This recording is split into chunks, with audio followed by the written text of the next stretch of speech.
The crowd on their feet. Football season be the reason that I be bringing this heat. Georgia music representing 104.3. Hey, show. Welcome to the show. Hello. To the show. Welcome to the show.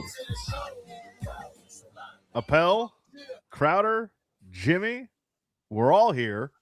Solana still in Orlando on assignment, tracking the Jacoby Brissett holdout at the owners' meetings. Ridiculous. Hawk will be here soon. Are we allowed to say where Hawk was? I would love for you to. I don't know if you want to, but yeah. Hawk had Hawk had a great experience today at the DMV. He'll be here soon. Okay, I thought it was at a proctologist. Oh, well, maybe the DMV was a cover for the proctologist. We'll take you up till 6 o'clock as we always do today. We've got two great guests. Zach Gelb will join us this hour. Wonder what we'll talk about with him. Probably the Knicks, maybe. Yeah, probably the Knicks, Josh. Nah. Yeah. What have they ever done? Well, what are they doing right now? Like, I don't know how you feel about it, Appel, but like I respect good basketball, and the Knicks are playing good basketball. That was fun last night. We'll get to that in a moment. Strom will join us, talk some Marlins in the 3 o'clock hour as well. We got a lot to get to, though, and let's start with that playoff game last night at MSG, Crowder. The Danhausen curse, it lives. This is what everybody should be talking about. Danhausen went on first take yesterday. He went on the court last night before the game, and he cursed the Cavs. And what did the Cavs turn around and do? They blew a 22-point fourth quarter lead last night. And they just blew it. They threw up all over themselves. And they become the first team to lose a game in playoff history when leading by 20 or more with 7 minutes to go. Teams were 643-0. Hawk, the Danhausen curse. Oh, what's up, brother? This Danhausen turned out to be the worst character in the history of wrestling. I was enamored with that guy for about 30 seconds. It's a terrible character. But I'm guessing you're talking about the game last night. I apologize for signing in late. The DMV, everybody's been there. Everybody knows. And so it's a long haul. What are you at the DMV for? I hate being this guy. I let my license expire. Had no idea. You can do it virtually. You can do it online. You can do it once, and then you have to go back. You can renew your license one time, and then that lasts for 8 years. And then the next time you have to go back in. You have to make an appointment. And the only place I can get an appointment, because I'm traveling so much this summer, the only place I can get an appointment was up in Lake Worth, and it was a madhouse. Is that a protein shake? Hawk, are you drinking protein shakes now? What is going on with you, Hawk? It's a smoothie. So I didn't have lunch today. And Lori's got, the smoothie maker, the Ninja. So the Ninja. Oh, okay. And so I called her as I was driving home for the show. I never stopped for lunch. I didn't think it was going to take me that long. My appointment at the DMV was 12:15. And so I was driving home. I said, hey, can you do me a favor? Turn the computer on so it boots up, and make me a smoothie if you can, like a banana smoothie. Okay. And she did those two things because she's a nice woman. Okay, Ninja. But it was the DMV nonetheless, even with an appointment. But I hate being the guy. I've never understood people who let their license expire. Like, handle your business. And then when I was up in Tampa for DJ's graduation, they signed a lease at some, for a new apartment because they're staying up in Tampa. And so him and his roommates, they need a guarantor. I said, I'll be your guarantor. And the place has to do your credit check or whatever. So I give them the license. There's a online portal. I put it in and it comes back. License is expired. And I go, well, that's a mistake. Mark Hochman would never let his license expire. I'm on top of those things. It was expired. Not on top. Man, Lyle's turning over to his grave, Hawk. So then I had to drive back from Tampa. I mean, 60 miles per hour, whatever it was on the turnpike. I said, I am not getting pulled over with an expired license. Could have had Lori drive. Nope. That was not an option. She can drive. She's a very good driver. I have a personality flaw. I don't like to be in a car being driven by anyone other than myself. Period. Not my thing. I let my wife drive and I go to sleep. Really? Yep. Nope. Wouldn't do it. That's why I need to know how to fly a plane, because I don't even like the pilot You don't flying know the how plane to fly a without me. plane. Well, I do, because I've watched those shows. You Anyway. watched 2 movies. Zach Gelb is going to join us today, if you haven't mentioned it yet. And Steven Strom is going to join us today. Going to mention us too. Yeah. And he might mention us, maybe on the broadcast. Appel did all of this. And all the Cavs Knicks talk that you can handle. It has been, and we got to talk about Dolphins OTAs. Those are going on again. No media today, though. Yesterday was the only media day, so we don't have any real live reports from OTAs. And Marlins tonight as well. I don't know. Are you into headlines yet? We have not gotten into headlines yet. We Okay, just started 'cause the show. We're just getting into Knicks Cavs. That game was Danhausen. incredible. That game had no business being incredible because it was a laugher. There was, at one point, I think it was 22 points down. I think the Knicks were 22 points down with 7 minutes to go. Is that correct? Yeah. Mhm. Yeah. How they came back. Well, first of all, there's a montage, if you haven't seen it on Twitter, where it says, you want to watch the Knicks comeback? It's all at the expense of James Harden. And you watch, there's like a quick cut, and it's like every bucket is off of James Harden, is around James Harden. It's really funny. And James is Jalen not a Brunson- great defender. Never has been, and now he's older. Now he's an older, not great defender. Brunson, at one point in the fourth quarter, made 5 consecutive field goals going right at James Harden. 7 for 11 guarded by Harden for the game. It's like what the Cavs did to Tyler Hero when they played the Heat last season. I just think at some point you have to send somebody over there to help him. At some point, you have to double team somebody. Like James needs help. Help. And he James wasn't needs shooting help. well either, was he? No, he and Mitchell had a terrible No. fourth quarter. They could have benched him. The Knicks benched Karl Anthony Towns. Yeah, They did not want to play him. Downs. Yeah, he's gonna let you down, and he let them down, but they still won. At some point, they need to pull James Harden from that game. I believe I saw this on Twitter as well. I believe he ended up with the most minutes played on that Cavs team last night. That's crazy. That's crazy. Like that's a coaching error. It's Well, a lot of Wemby's people are getting on that. argument for MVP, where there's 2 sides of the ball.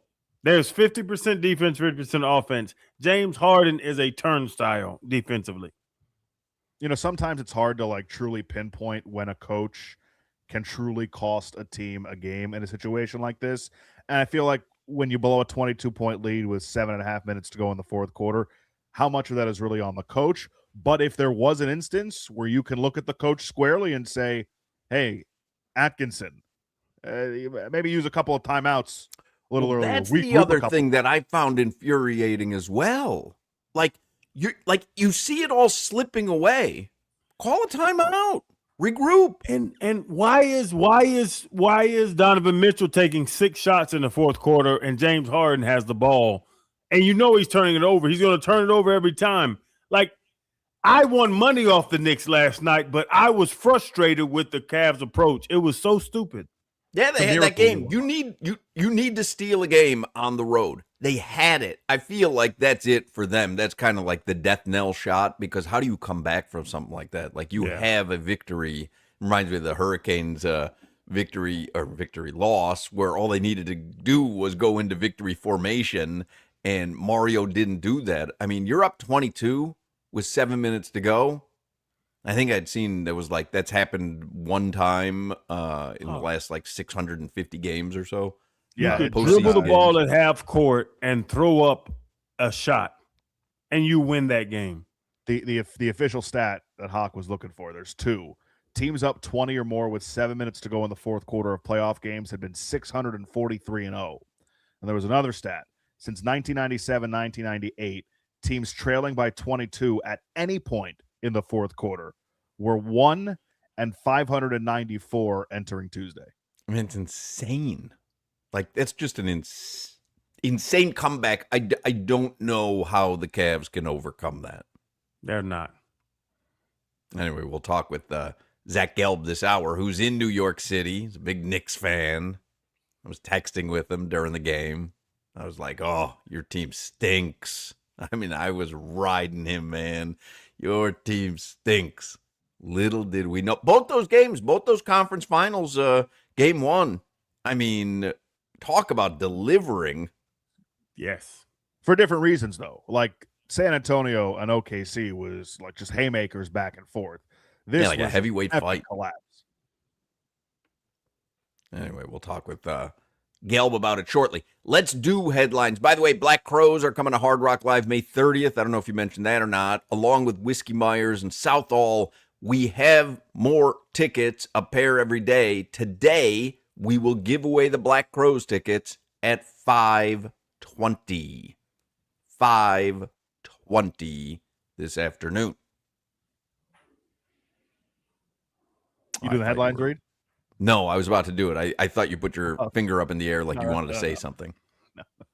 All right. Headlines brought to you by Doral Volkswagen, home of the Pricito, our lowest price. Visit them at Doral Volkswagen or DoralVolkswagen.com. So we start the same place we started yesterday.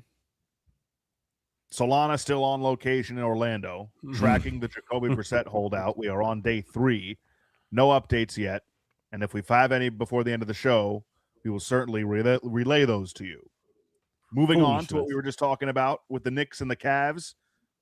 Danhausen, the curse, it lives. Jalen Brunson, phenomenal yesterday. He and Landry Shamet were going off in the fourth quarter and overtime. What a comeback by the Knicks. Game 2 is tomorrow. Again, we mentioned it.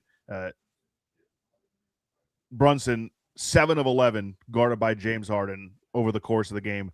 At one point in the fourth quarter, scored on 5 consecutive possessions or 5 consecutive field goal attempts when guarded by James Harden. He scored 16 of his game-high 38 in the fourth quarter last night. That's just one of those situations. You know that the ball's going to be in his hands anyway, but Jalen Brunson's just frothing at the mouth because he's like, yeah, get it to me quicker, because I'm going right at Harden. But you're seeing a player pick on another player. Why don't you put somebody else on him? Oh, I totally agree. Like, don't let James Harden guard Brunson. It was the simplest thing in the world. I'm sitting like, there's no way when he brings this ball down, James Harden's going to be on him. And James is sitting there in his little bright shoes, ready to get cooked. It's one of those rare instances where everybody watching can all see what's happening. There doesn't have to be any deep analysis. Nobody needs the per or the shooting efficiency or anything like that. It's just the difference here was James Harden can't play defense down the stretch, and everybody knows. And it's one thing, though, if he's lighting it up offensively and you got to hold your nose and say, okay, I can't lose his buckets, but that wasn't happening last night. Yeah. Game 2's tomorrow. Even take him out for 3-4 minutes and put a defender in there to slow down their offense. Like, I can't coach an NBA team, but I knew at that point we need to do something different because they're cooking this old man with this big ass beard. We also got a Mike Breen half bang on one of the Cavs shots in the fourth quarter. Pull back the bang. Mm-hmm. That's how incredible the whole night was. You don't hear a half bang, a pulled back bang from Breen very often. Because who was it? Who was it from the Cavs that shot that? Was it Harden? I don't think it was Harden. Mitchell, maybe then? I saw the clip before we started the show, but I forget who shot it. I think it was one of my whites. I thought it was maybe Dean Wade. No, it wasn't a white. No, it didn't go in. Probably was a white. You want to guess what the line is tomorrow night? Knicks and Cavs, game 2. In the Garden? Mm-hmm. Knicks favored 6.5. I was going to say 9. I thought it was like one of those death knell games where, yeah, Cavs are definitely going home down 2-0, but yeah, 6.5. 6.5 it is? Yeah. Yeah. And Somebody says it was Dean Wade. I'll lay 6.5. Yeah, that Dean Wade shot went in and out. And Breen, who's celebrating a birthday today, by the way, Breen said, in and out. Still got it. Game 2, Spurs and Thunder. That's tonight, 8:30 on NBC. Spurs lead the series 1-0 after Wemby's otherworldly performance on Monday night, which we talked about at length yesterday. Does OKC even it up tonight? This is so tough, Hawk. I don't know. I'm gonna trail you on this one because this is a tough one. I don't think San Antonio's sweeping the series, and I think OKC beats up on them tonight. What do you got to lay? I think it's 6.5 again. I mean, it's mission accomplished already for the Spurs. They went there 100%. And they got 1 of 2. Yep. I rest Wemby tonight.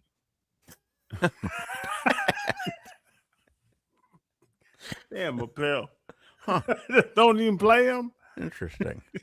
Keep him fresh. 6.5. Send them back with San Antonio early. OKC wins tonight. That was a miracle cover you had on the game last night, Greg. You had no business covering that line. Man, and I was chasing because Appel gave us that terrible damn Yerfie, whatever it was yesterday. Oh, if he gave us a Yerfie, we'd have been laughing all the way to the bank. He gave us a Nerfie. Nerfie. Gave us a Nerfie. Yeah, so I had to chase last night. Man, I didn't even sleep good last night. I said if Braxton Garrett was throwing strikes in the first inning, you'd get to your Nerfie.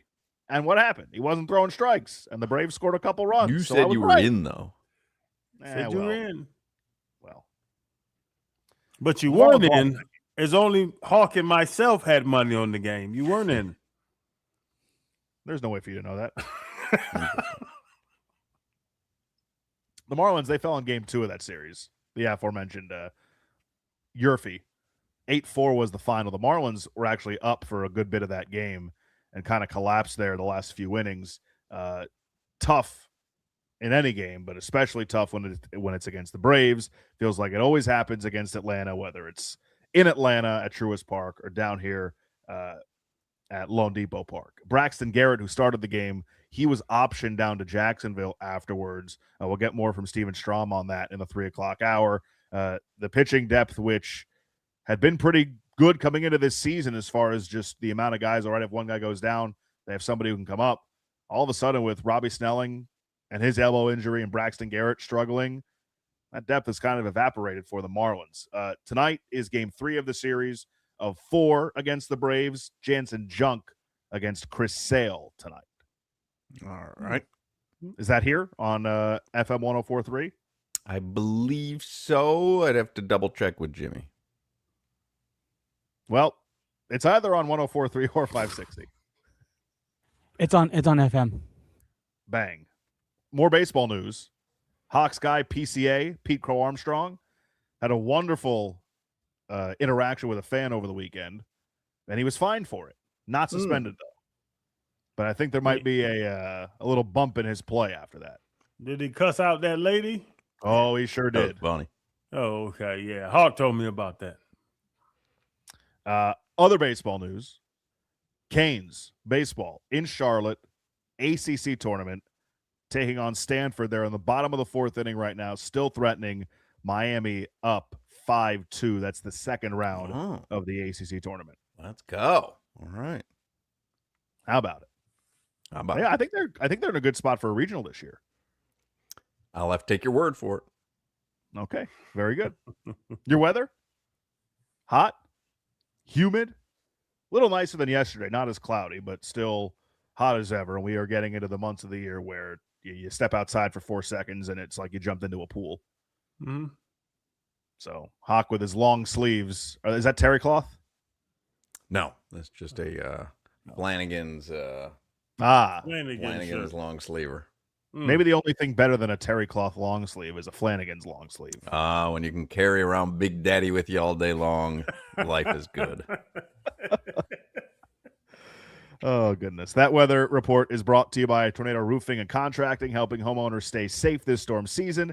Visit tornadoroofing.com for a free roof and window estimate. Zach Gelb is going to join us from New York City. He might be standing outside of Madison Square Garden partying right now. Who knows? He's going to join us in the next segment. Cheetah Pompano, there is major action at Cheetah. Well, always major action at Cheetah Pompano. Their sister club, Cheetah Palm Beach, major action today and tomorrow. Cheetah Palm Beach is celebrating their 25th anniversary, and the party is 2 days long, today and tomorrow.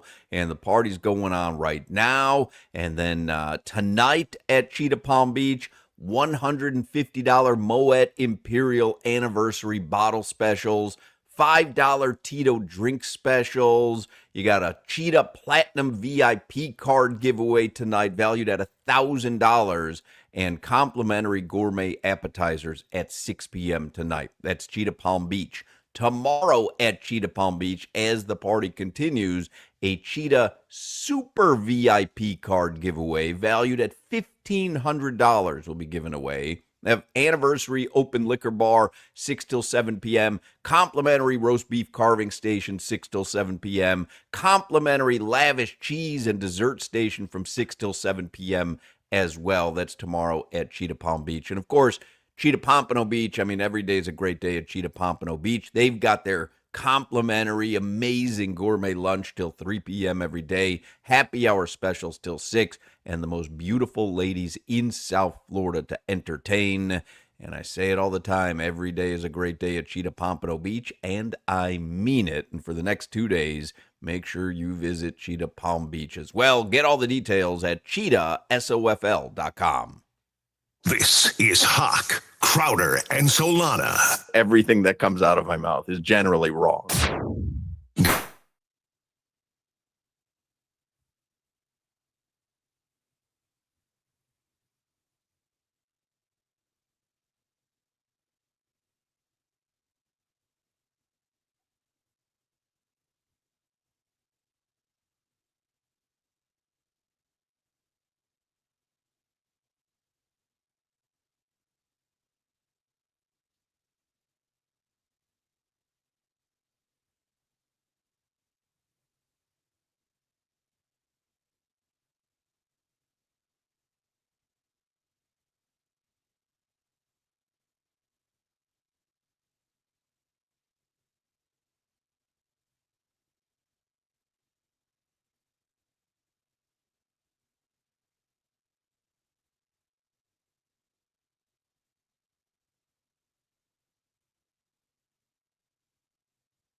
right, we'll get to Gelby here in 1 second. Machine Gun Kelly fans, we are giving away tickets to see his Lost Americana show with Wiz Khalifa May 27th.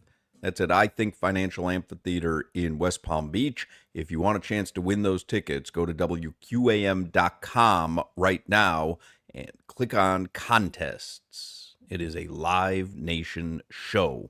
That is Machine Gun Kelly and Wiz Khalifa, May 27th, I Think Financial Amphitheater. Register to win the tickets right now at WQAM.com.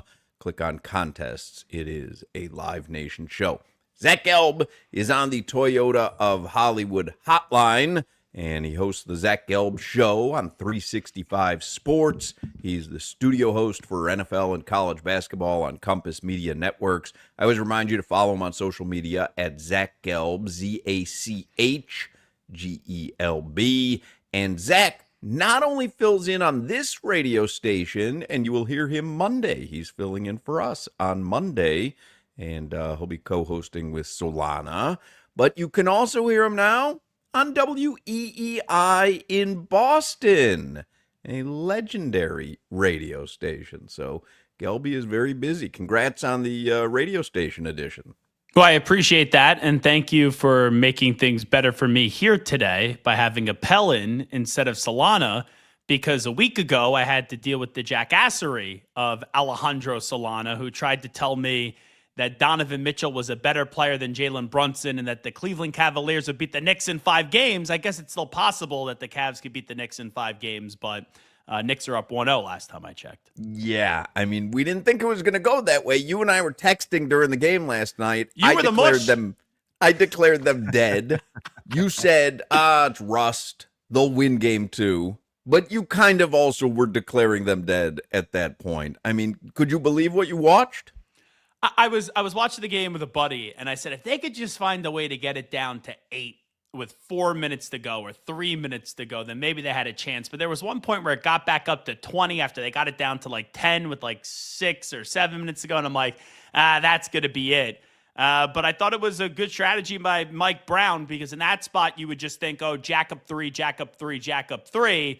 They basically just said there's a traffic cone on the court in James Harden. Let's just have Jalen Brunson do battle with him, because Harden was probably already checking out the strip joints to go to a New York City with about 7 minutes to go. Gelb, I appreciate the kind words. It truly means a lot coming from you. I can't believe we're talking to each other on the air again. It's the time of our lives. You had the time of your life last night. This is actually a death match. I didn't tell you guys, but because both of you guys fill in for us at various times, and whoever performs better today wins the job permanently. Jimmy, you want $200? Just kick him off the stream, all right? $200 right now. Kick him off. Be in your Venmo in about 35 seconds. Gelb, I was saying in the first segment that, you know, a lot of the times blaming coaching is a bit of a scapegoat, and it's hard to really pinpoint when it's appropriate to blame a coach, right? Especially when you blow a 20-point lead, how much can you really blame the coach versus the players on the floor? But last night, Kenny Atkinson, a brutal job by him in the fourth quarter. This feels like one of those instances where you can point to the coaching in addition to what the guys on the floor were doing. So you're right. When you blow a 22-point lead, I could go in so many different phases, and he should have used his timeouts, like everyone take a breather and all that. But I don't know. Like, it's not only just blowing a 22-point lead. There was a sequence where late in the game, this is where I thought, because I even said to you, Hawk, when you're like, this is unbelievable, I go, yeah, we'll see. Like, they're not there yet. When Karl Anthony Towns had that offensive foul where he grabbed the elbow, I'm like, all right, that's going to be the straw that breaks the camel's back. They were just so flat offensively down the stretch, where I still tend to put it on the players first. And the first person I go to is Harden. But since it was a team effort in those guys gagging it away, that's probably fair then that you go to the coach, because it's just one coach compared to 5 or 6 players you could shred.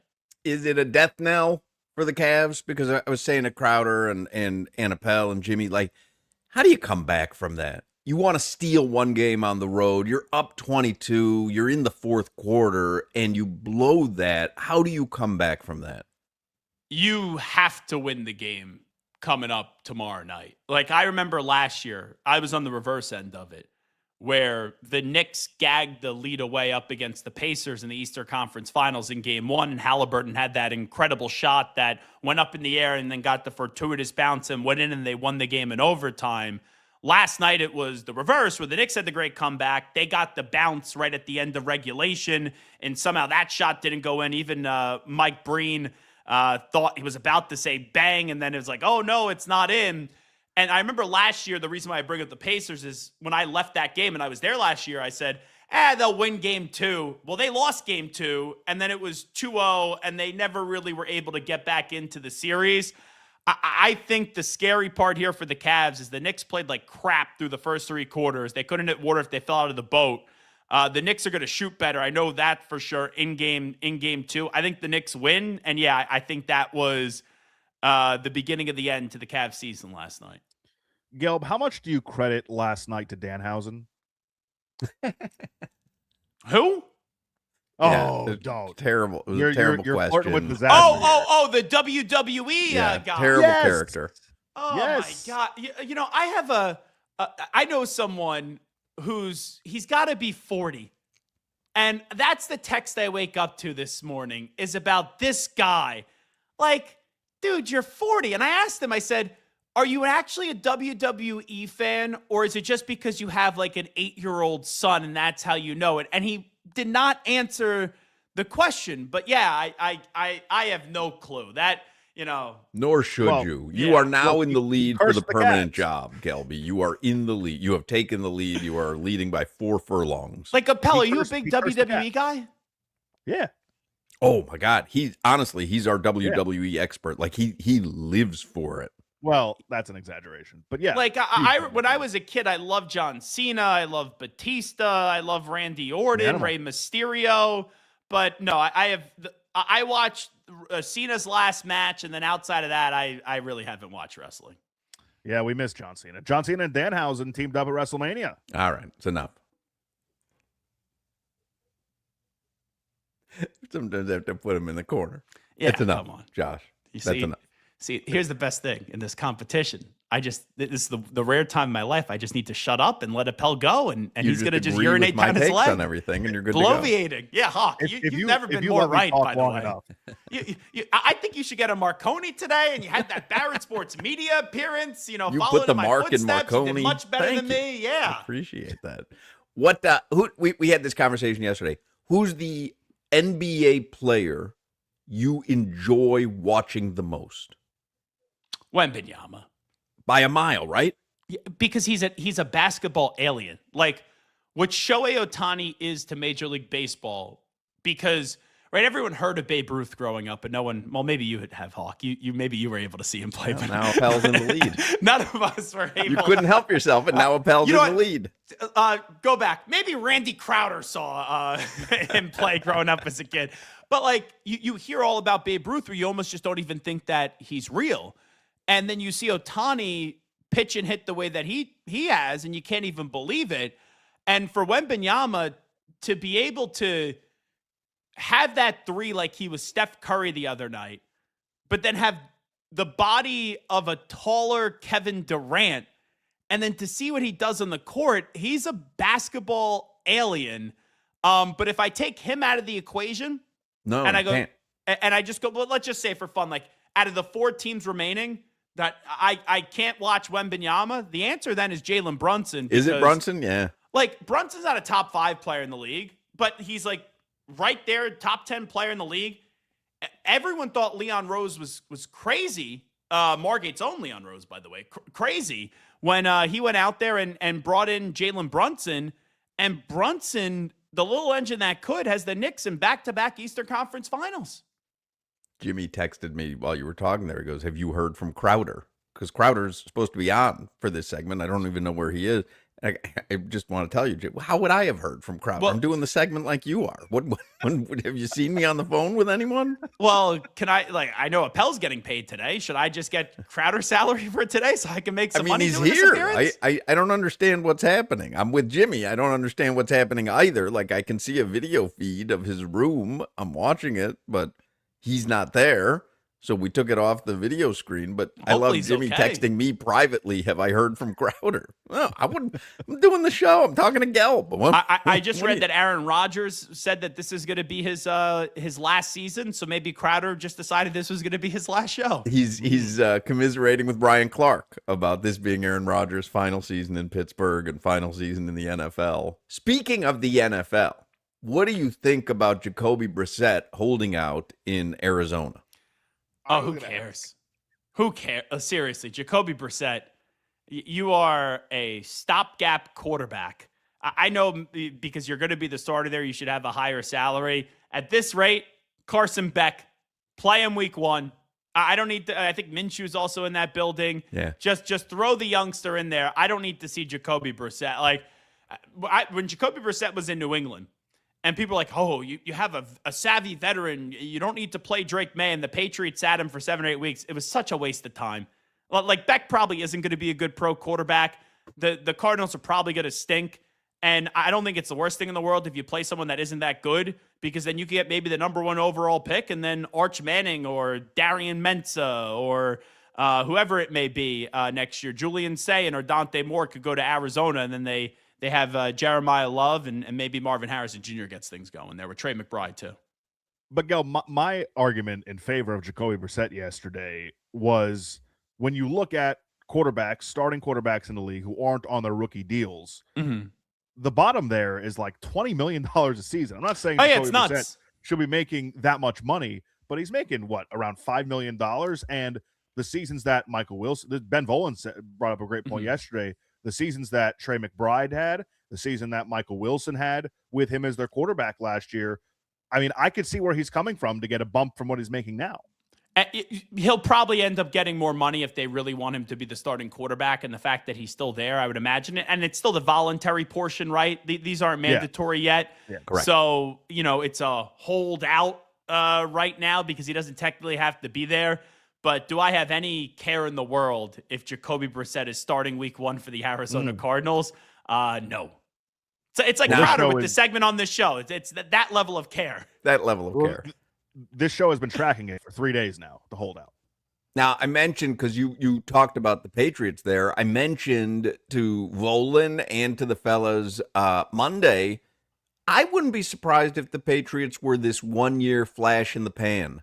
Everything went right last season, and they overperformed and had an easy schedule, and I wouldn't be surprised if it comes crumbling back to earth. And I'm not saying 2-15, but I could see them being a 9-8 team, 8-9 team.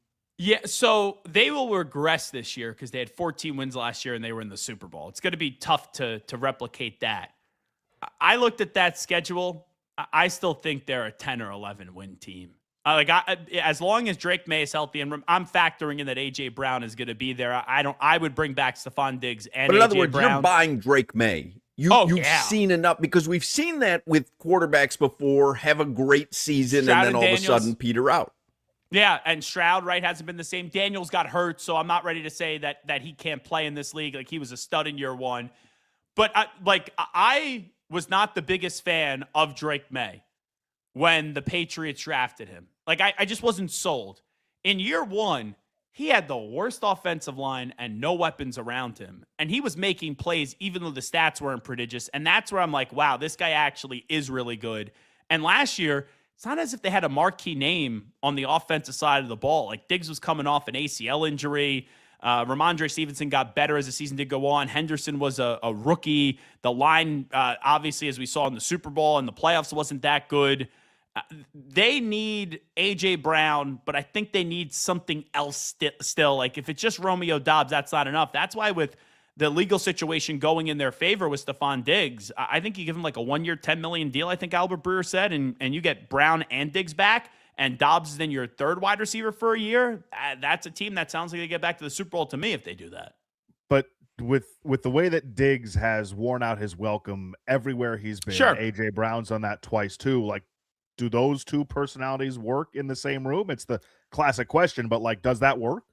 For a year, I think it can. Because Diggs was actually, even though he had all these off-the-field problems, which some are true and then some weren't, Diggs was a great leader for the Patriots last year. Now, he does have an expiration date, and he could be a jackass. There's no doubt about that. But for one more year, like, how bad can it actually go? How do you think the final year here, it's going to be Mike McCarthy reunited with Aaron Rodgers? Aaron Rodgers has announced it's his final season ever in the NFL. How do you think the season's going to go in Pittsburgh? Meh. Like, they are just mid. And the fact that he's announced it's his final season, that kind of... I still don't know how much I buy that either. But doesn't that steal the opportunity for Mike McCarthy to do anything but start him every game, no matter how good or bad he may be? Fair. Like, if I was running the show in Pittsburgh, I would say, Aaron, thanks for the year. We're not bringing you back, because even if everything goes right, maybe at most they're able to win one playoff game. This is an organization, as great as they are, they haven't won a playoff game since the 2016 season. So the way that I look at it is, even though I don't believe in Drew Aller or Will Howard, I would have played one of them this year, because then if you're bad with them, you're picking in the top 10 of the draft with a good quarterback draft class, where if you're bad with Rodgers, you still probably win 8 or 9 games. But you have to give him the opportunity, which they did, to come back, and he wanted a final season. Like, I would have said no.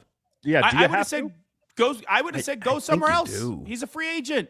Go kick rocks. Go do ayahuasca with your wife. It's not like he achieved anything with Pittsburgh to like. No, I understand.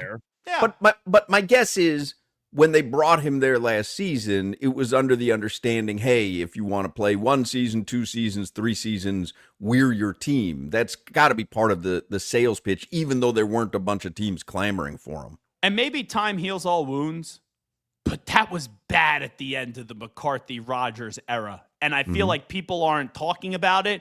And I had a source tell me, this was at the end, and this went viral a few years ago when I said it, where when LaFleur was there, like, he wanted to give Rodgers more input. He was like acquiescing to Rodgers, like, hey, we'll meet on a Monday and we'll go over the game plan, blah, blah, blah, do all that. And Rodgers would show up to one of them, and then a few weeks he wouldn't show up, but he wouldn't give notice to LaFleur that he wasn't coming in. So Rodgers could be a little bit of a prick. And I wonder if him and McCarthy are now good because they remember the good old days, but that was ugly at the end, where Mike McCarthy was clowned on the way out at Green Bay. And we were talking about it yesterday. Aaron Rodgers now is older, gives even less of a bleep of what a coach may have to say. Mike McCarthy doesn't have to kiss his ass, really. It seems like it could end in disaster. Yeah, and I guess with him still being there, is even though they always try to put these puff pieces out there about Will Howard and his development, they definitely do not believe in Will Howard or Drew Aller, who they just drafted, if they're bringing back old man Rodgers into the neighborhood. They're trying to factory reset with Drew Aller. Jimmy's got the chat screen up there on the video feed. Well, at least it's present, unlike Crowder. Yeah, that's true. Jimmy has just Crowder responded was great to this segment. Jimmy has just responded to Melvin. I'm good. I didn't know how I did that. Yeah, well, you did it. All right, we got to let you go, Gelby. Jimmy and Aaron Rodgers, they don't know what planet they're on right now. Jimmy's on ayahuasca as well. Whoa. We'll see you. You can listen to Zach Gelb this coming Monday from 2 till 6 on this very radio station. You can catch him on WEEI if you're in the Boston area, and you can catch him on 365 Sports as well. Thank you, Gelby. You got it, guys. Be well. Appel, good to see you. Take a break. Come back with more Hochman, Crowder, and Solana. This is Hawk, Crowder, and Solana. I don't think you could offer me any money for my dog. I love my dog. I got 100,000 cash. Take them.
We back at it with the steady, Hochman, Crowder, and Solana. 305, cafecito time, dame una colada. Got some interviews next, always got dope guests. Get the cesspool live, dropping comments and likes. We about to get right, talking sports, my G.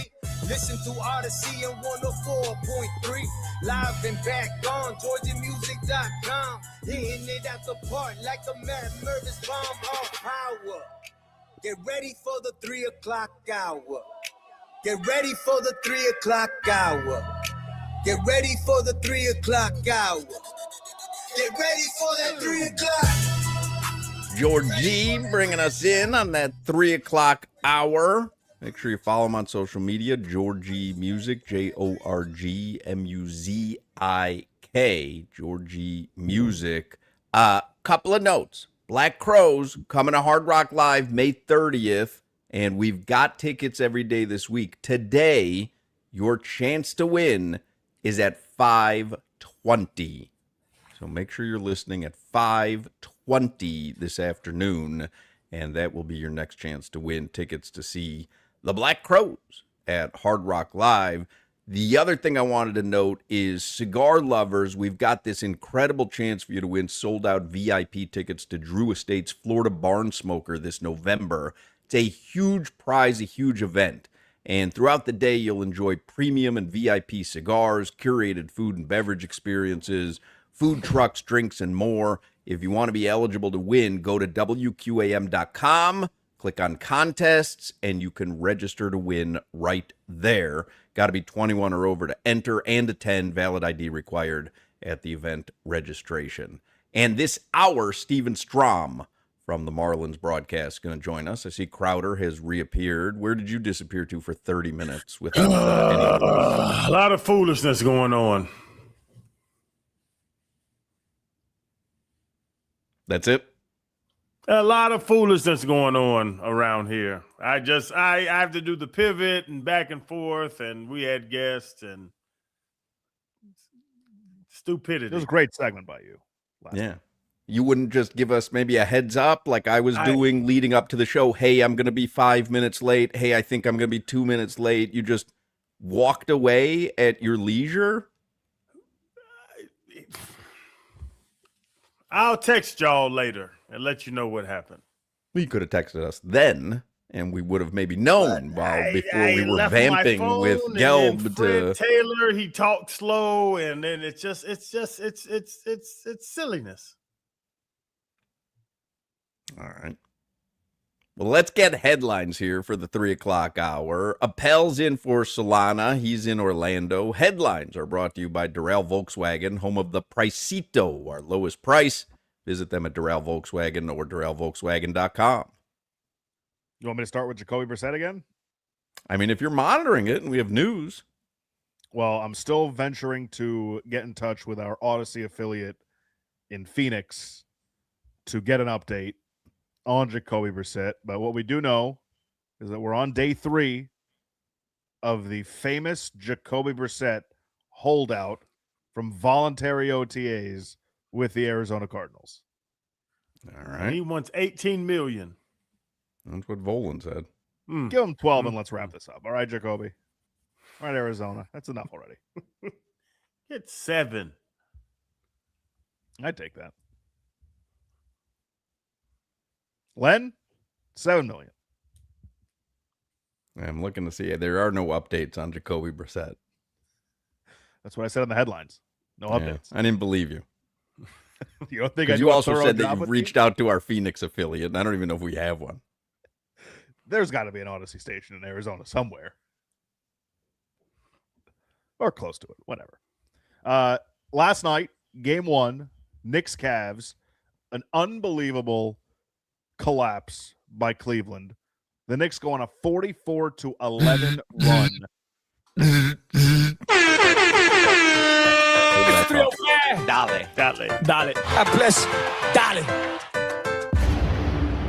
Dale. Thank you, Jimmy. You're welcome. 3:05 on the Hochman and Crowder program, presented by Miami Lakes Chevrolet, where you walk in as a customer and drive out as family. I love that delivery. Very Thank you. silky smooth. You're welcome. Thank you. I thought Jimmy was going to give us a Danhausen reference on the 305 alarm. We got to thank you or you're welcome, whatever. You're welcome, Hausen, something like that. Yeah, you're welcome, Hausen. Because, of course, as I mentioned, a 44-11 run by the Knicks in the fourth quarter and overtime to win that game 115-104, all because you could blame Kenny Atkinson. You can blame James Harden not being able to play defense ever in his entire career, including last night. Jalen Brunson getting hot in the fourth quarter and overtime. But really, we all know the reason. It's Danhausen cursed the Cavs pregame. You're leaning into that, huh? Leaning into what? Leaning into the Danhausen thing. But it's what happened. All right. Danhausen was not on the court. Yes, he was. Pregame. Careful. You guys are flirting with disaster. You better hope that this doesn't get to him. You might end up cursed yourself. It's an amazing because I really loved this Danhausen character when it first got introduced to me. I didn't understand it, and then I was like, this is the greatest wrestling character. I hate him. I think it is the worst character, and really, like, WrestleMania hadn't even finished before I was already over the character, and now it's like there can't be many more days left of this Danhausen thing. Number 2 merch seller in WWE. Josh, does he do anything special? Yeah, he curses people. But does he, like, is he the Ultimate Warrior? Can he dive off of the top rope? Like, is he good at something? Cloning mini Hausens. Yeah, I was about to say, Jimmy, my roommate, we're on the same page. It's why we're roommates. He built a cloning machine to find a partner. Back to the headlines. Okay. Game 2 of Knicks Cavs is tomorrow. Very nice, very evil. Game 2, Spurs and Thunder. That's tonight, 8:30, NBC. Spurs lead the series 1-0. Want to guess the Wemby over-under for tonight? Ooh. They should rest him, as I said in the first hour. Wemby, 29 and a half. Pal? 28 and a half. 25 and a half. They're so smart. And I think it was 24 and a half game 1, and obviously he almost doubled it. 41 I'm betting. I'm putting the mortgage on OKC tonight. There's no way they go down 0-2. SGA over under 29 and a half. 28 and a half. 28 and a half. Boom. Bang. Alex Caruso Under. There's no way he plays like he played game 1. And what he scored 31 in game 1? Yeah. What do you think his over under is? 20 and a half? 10 and a half. They are so smart. Over. So you're not betting the under anymore? 10 and a half? I'm going to put that in now. They are begging you to bet the over there. They're begging you. He got a 10 to get 11? You can't tell me Alex Caruso can't get 11. He's got to be tired, no? I'm imagining that's what he averaged during the season, right? He had to have averaged about 10, 11 points, no? Yeah, but Hawk, I don't know. You're telling me this OKC team is going to need Alex Caruso to score more than 10 points a game in order to get past San Antonio? I know one thing, Chet Holmgren better do something more than what he did. Well, his name's Chet. So, Chet at your own risk. Hawk was supposed to be a Chet. He told us yesterday. No. I said I was going to name my son Chet. Terrible name. Somebody in the YouTube chat asks, do any of you morons pay attention to Canes baseball? And as a matter of fact, we do. Canes are up 9-2 in the ACC tournament against Stanford. They're in the bottom of the 6th inning. They've got a runner at second and 2 outs. I don't know the tournament format in the ACC. I think it changed from pool play to bracket play. Jimmy? Single elimination. This is single elimination, yeah. There you go. So the Canes move on if they hang on to this 9-2 lead. Sticking with baseball, the Marlins, game 3 tonight against the Braves. They fell last night 8-4. Chris Sale has been excellent this season for the Braves. He throws for them against Jansen Junk and his wonderful mustache for the Marlins. Steven Junk's Strom, been decent, right? Junk has been decent. Last couple starts have been a little shaky, but overall, Junk's been very good. Steven Strom will join us in the next segment. We'll talk some Marlins with him. To the ice. Game 1, Western Conference Finals. Colorado, Vegas. Big news. Head coach of the Avalanche, Jared Bednar, announced this morning that Cale Makar out for game 1. And that changes some things. This Cale Makar, maybe the best defenseman in the NHL, will not play in game 1. Avalanche tonight are -170. Golden Knights are +140 to win. That's in Colorado, look, obviously. The Avs have a ton of depth. They're at home. But it's amazing that Cale Makar could be out of the lineup and they're still -170 favorites in a conference final. Tomorrow, by the way, Carolina -190 favorite over Montreal. Ooh. I like the value on Montreal there. We talked about it. I've started to, the Montreal, the Canadian team can win, but I think Carolina's a better team as I'm looking at it. You know what this is, Crowder, though? Classic rest versus rust. We saw it last night. We did. It's been like 2 weeks since the Hurricanes have played. Who's the better team, Josh? Probably Carolina. They're going to win. That's not how it always works in hockey. That is true. What do they say about the hockey playoffs? Get into the tournament. That's all you need to do. Players win games. Schemes and coaches and all that foolishness. I'm telling you, players win games. Good analysis. Bingo.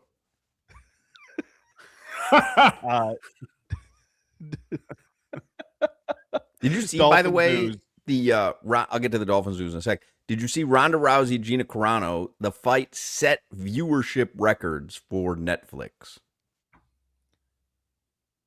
We're such a dumb country. Well, we like. Who cares about you don't know what the outcome's going to be. So, to be able to watch two legends fight for the first time, it made sense. Obviously, it made sense. They knew that there was going to be a lot of eyeballs on it. The question is, will they return? I saw someone write something about these streaming services that to care about eyeballs is kind of an archaic way of looking at it. It is how we judge things because that's how we know if a lot of people are watching or not watching. But when it comes to the streaming services, it's really how much churn is there. How many new subscribers does an event or a movie or a series bring? And how many subscribers do you lose when it's over?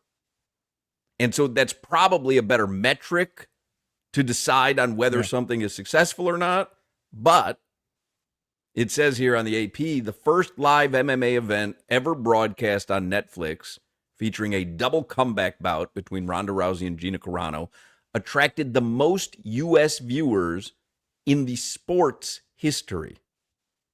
In the entire history of MMA, the most viewers for a television program.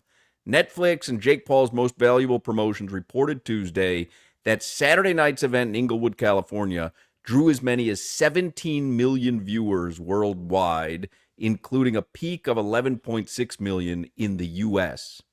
The U.S. figure surpassed the previous MMA record of 8.8 million in 2011 for a UFC fight on FS1.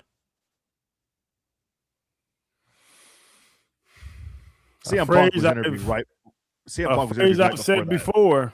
The Hold on. masses I've got to correct something that continues to happen here. There is a cycle of the way that the show flows. I say something, then Crowder does, then you do. And you keep talking over every time he starts to talk. So you haven't picked up on the cycle yet, and I've got to point it out here because I can't take it anymore. I'm here, Josh. I'll do it quick though. I got to be quicker. The masses are asses.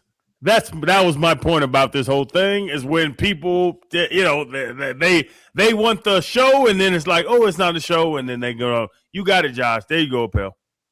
No, it's all good. Nothing that I was going to say is important to the conversation. It's all good. But the truth of the matter is, it's easy after it's all over to say, oh, the masses are asses. But how many boxing matches have you watched that have been over real quick? Like, that happens all the time in combat sports, so I don't think it's that rare. Rarely do you see someone who has no business being in the ring, but we did just see it with Mike Tyson and Jake Paul, a year or so ago. And that's the marketing, no Hawk. Yeah. Like they market it. You talk about Jake Paul. I gave Jake Paul hell in his face. I'm like, what are you good at? I've talked to him face to face. You can go on the podcast and see. Like, you can market things well, but then you have to follow it up with a good product. And I don't think the products are good right now. But if you market it well enough, the masses are going to watch it because they're asses. Didn't Jake Paul got to retire now from that Tyson punch? Isn't he done with this? Not Tyson. It was Anthony Joshua. Anthony Joshua. Yeah. Joshua, yeah. I'm glad I don't have to watch him fight anymore. He's terrible. My guess is that he'll be fighting once again, even though he says he's in danger of never fighting again. By the way, Jimmy says the winner of the Kane-Stanford game faces Boston College tomorrow at 3. Those are your headlines, by the way. Your weather, 88 degrees, partly cloudy. You said you had some Dolphins news. Oh, I did say I had some Dolphins news. That's right. I did say that. So we talk about Jacoby Brissett's holdout. One notable non-holdout from Dolphins OTAs is Jordan Brooks. There have been a couple of linebackers who have gotten extensions around the league, kind of reset the market. Jordan Brooks coming off of an all-pro season, but he was asked why he's not holding out. And he said, quote, I need to get better as a player. That's why I show up. I never want to send the wrong message to the team or to my teammates. I play with them. I go to battle with them. And I want them to know that I'm here no matter what and playing the game for the right reasons. He's in the final year of his contract, and it would be wise of the Dolphins to re-sign Jordan Brooks. JB needs that bread. Well, we kind of talk about there were 2 building blocks from the previous team, right? Devon Achane and Jordan Brooks. Yeah, and Aaron Brewer. And Aaron Brewer. So you could see where Jordan Brooks might be like, hey, gave Achane his money. Like, I'll take mine. Doesn't seem like he's got that attitude. Seems like he's daring them almost. Okay, like, don't play me, but I'm going to ball out. You know what I can do. Someone's going to give me a boatload of money. Yeah, but you can also get hurt, Hawk. You can also tear your ACL game too. That's the pushback that I would give Jordan Brooks when he's approaching it in this way. It almost seems like both parties are operating under this is going to get done one way or the other eventually. Me holding out, aside from Crowder's valid point of potential injury, that will be the only thing holding him back. But in OTAs, I mean, if he's working out on the side at home to stay fresh, couldn't he get injured doing that, holding out just to stay fresh as he could? I would be tippy-toeing around when I have a potential of making $60 million. I mean, you're talking like generational wealth if you don't get injured. That's all you have to do. Don't get injured, and you have generational wealth. Bubble boy. I would be in a bubble. And then the bubble would be in a bubble. We have double bubbles. We got double bubble boy. And the 60, 70 million. Would you pay him though? I would. Jordan Brooks can play, man. I haven't said this about a lot of linebackers. I haven't said this about guys in the past. Jordan Brooks can play. I don't know how much they have left or what they have. I mean, they'll have a lot more next season, right, Josh? Like they're going to have a lot of free cap space next season. seems to me like if you can tie up Achane for the offense and Brooks for the defense, seems like you'd have a decent head start. Yeah. Well, they talk about this whole culture change they're trying to instill. Is that not a glaring example of the exact type of player they want leading this culture change as they move forward? It would behoove them to get him re-signed. And he's 28 right now. I know linebackers obviously have a lot of miles on their bodies, and he lays a lot of hits. So that's something to consider as well. But it seems like from the contracts that John Eric Sullivan has given out already, they are pretty smart with how they structure them. So this is one kind of like Achane, where he is one of the pillars of this roster, whatever that means in their current state. But with that kind of attitude, when you're trying to rebuild everything, that's the guy you want leading the way. And you just drafted a linebacker out of Texas Tech early on in Rodriguez. Do you not want Brooks and Rodriguez to play next to each other? And then all of a sudden you're done. You're done there. Now you can move on to other areas of need. I was just going to say it. You pay Brooks. Rodriguez is coming up. Now you have your guy to take over later. You give him a 4 or 5 year deal. Rodriguez will take over, and now you are setting that standard of what it looks like defensively. 100%, Josh. I agree with exactly what you said. Once we got this cycle down, I mean, now really, see how easy it is. Do I have to go the weather again, or can I just do the read? I don't think you did the weather. No, I did. I said it was 88 and partly cloudy. You sure? Totally. Right. Check the tape. It's possible Jimmy, that I was talking over over Crowder at that time. He didn't do the weather. I don't think he did the weather. Yeah, I don't think he did the weather. Did you do the sponsor? I don't think he did the sponsor either. Definitely did not do the sponsor. That's did important. say it was 88 degrees outside and partly cloudy. And that's the third time, according to you, but I believe that's only the second time I've heard that. Number 2. Well, regardless of how many weather reports that I just gave, they're brought to you by Tornado Roofing and Contracting. Storm season is coming. Make sure your home is ready. Get your free roof and window estimate today. Visit tornadoroofing.com. Steven Strom is going to join us next. I'm imagining he's already at Lone Depot Park or no? Yeah, he's probably there already. He is. Yeah. Yeah, 6:40 first pitch. He's got. I think he lives already. There. Yeah, he lives there. He's got a roommate as well. Dan Day. He and Dan Day live together at Lone Depot Park. Wouldn't be the craziest thing to find out that Dan Day lived at Lone Depot Park, would it? He might live there. We can't report on it. He just lives there. Steven Strom will join us next. Just because you're getting older doesn't mean you have to feel like it. If your energy is low or your sleep is off, your weight won't budge, you got brain fog, your sex drive isn't what it used to be, switch things up. I'm talking about Atlantic Men's Clinic. You know, maybe your game just isn't quite what it used to be and you're not feeling like yourself. You deserve to feel your best. That's why I started getting testosterone at Atlantic Men's Clinic. At Atlantic Men's Clinic, their advanced medical strategies featuring TRT, GH peptides, NAD+, GLP-1, PDA, and more treat low T and other hormonal issues to help you shed pounds, have more energy, enhance your body composition, improve your sleep, increase your sex drive, and so much more, helping you get back to feeling your best. So take control. Be more confident in your life. Atlantic Men's Clinic. They're the experts in treating low testosterone and other men's sexual health conditions. They have successfully treated many men for low T, and you're going to notice the difference. If you're like the many men who are low T, within just a few weeks of starting treatment, you're going to feel that energy return, the brain fog go away, your sleep improve, your workouts will improve, your sex drive will be back. Atlantic Men's Clinic. They have 7 locations in South Florida, so there's going to be one near you. Call them at 877-455-7300, 877-455-7300, or you can visit AtlanticMen'sClinic.com. Featured therapies are compounded and have not been evaluated nor approved by the FDA. Provider prescription required. See website for details. You're listening to the Hawk, Crowder, and Solana Show. I'm not a football guy, you know that. But I read Bill Walsh's book. Do you remember? You know the book? I can't read, Coach.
Many people saying on the chat that Josh did indeed do the weather. So perhaps we have to stand corrected there. You got the weather 3 times in the last segment. If you don't know the weather by now, that's on you. 88 degrees. That's not on us. 3 times you got the weather. Oh, I was going to wear my captain's hat. I've got one, Strom. Someone got me one of the... I know you saved one for me. Someone got me one of the captain's hats. We got to bring Strom up. It sounds like he's muted. What you got, Jimbo? Might be on Strom's end. Hold on. We got to get Strom there. Does anyone know how to unmute Strom? I don't know. He's a looker, though. Strom's a good-looking dude. He is a good-looking dude. Appreciate yeah, he you. is. There he is. Oh, good. I heard that one. Someone got me one of those hats I All meant right, to so wear. hold on. So who got you the hat? Because this is your hat. I'm wearing I know it for you you. saved it for me. Someone from the Marlins brought some around to the radio station, and Solana snagged one for me, and he put it in a locker. And the last time I was there, I pulled it out, and he got Lori one of the Barbie hats. So I got the captain's hat. It's a great looking hat. You can keep that now. Now you have a backup. Okay, sounds good. All right. What do we got, boys? Let me bring on Strom officially here. He's on the Toyota of Hollywood hotline. Steven Strom, your Marlins pregame and postgame host here on WQAM. You hear him along with Jack McMullen on all the Marlins radio broadcasts. Marlins baseball tonight from Lone Depot Park, 6:40 first pitch. Jansen Junk on the mound for the Fish. Game 3 of a 4-game series with the Braves. Series tied 1-1. Let's go back to the road trip. Let's start with the road trip first, though. Marlins went 2-4 on the road trip. Any takeaways? Any big takeaways from the road trip? Yeah, the first inning. I don't know why this has become a thing this month, but in the month of May, this was a couple days ago, I looked up this stat. The Marlins have a 13 ERA in the first inning, and you kind of go back to these games. You look back at the 2-4 road trip, and even the homestand before that, the Marlins are like falling behind early in the opening frame, and it feels like they're constantly having to like come back in these games, which obviously isn't a recipe for sustained success. That was the one thing I noticed. The other good thing, though, is like Jacob Marcy has completely I think flipped the script the last week. He was awesome in Tampa Bay. You're starting to see Kyle Stowers come around. And then like the top 3 in this lineup, it doesn't look like they're going away. Maybe there was some chatter about, is Liam Hicks really this good? Yes, he is. Xavier Edwards, he's done it before. Otto Lopez, can he hit 346? I don't know.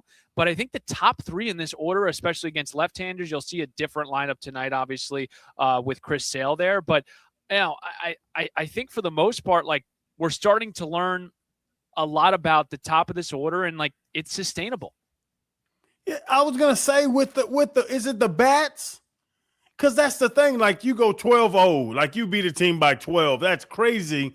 But then the next game you lose. Like, is it the bats or is it the pitching? Like what's the more concern in your mind?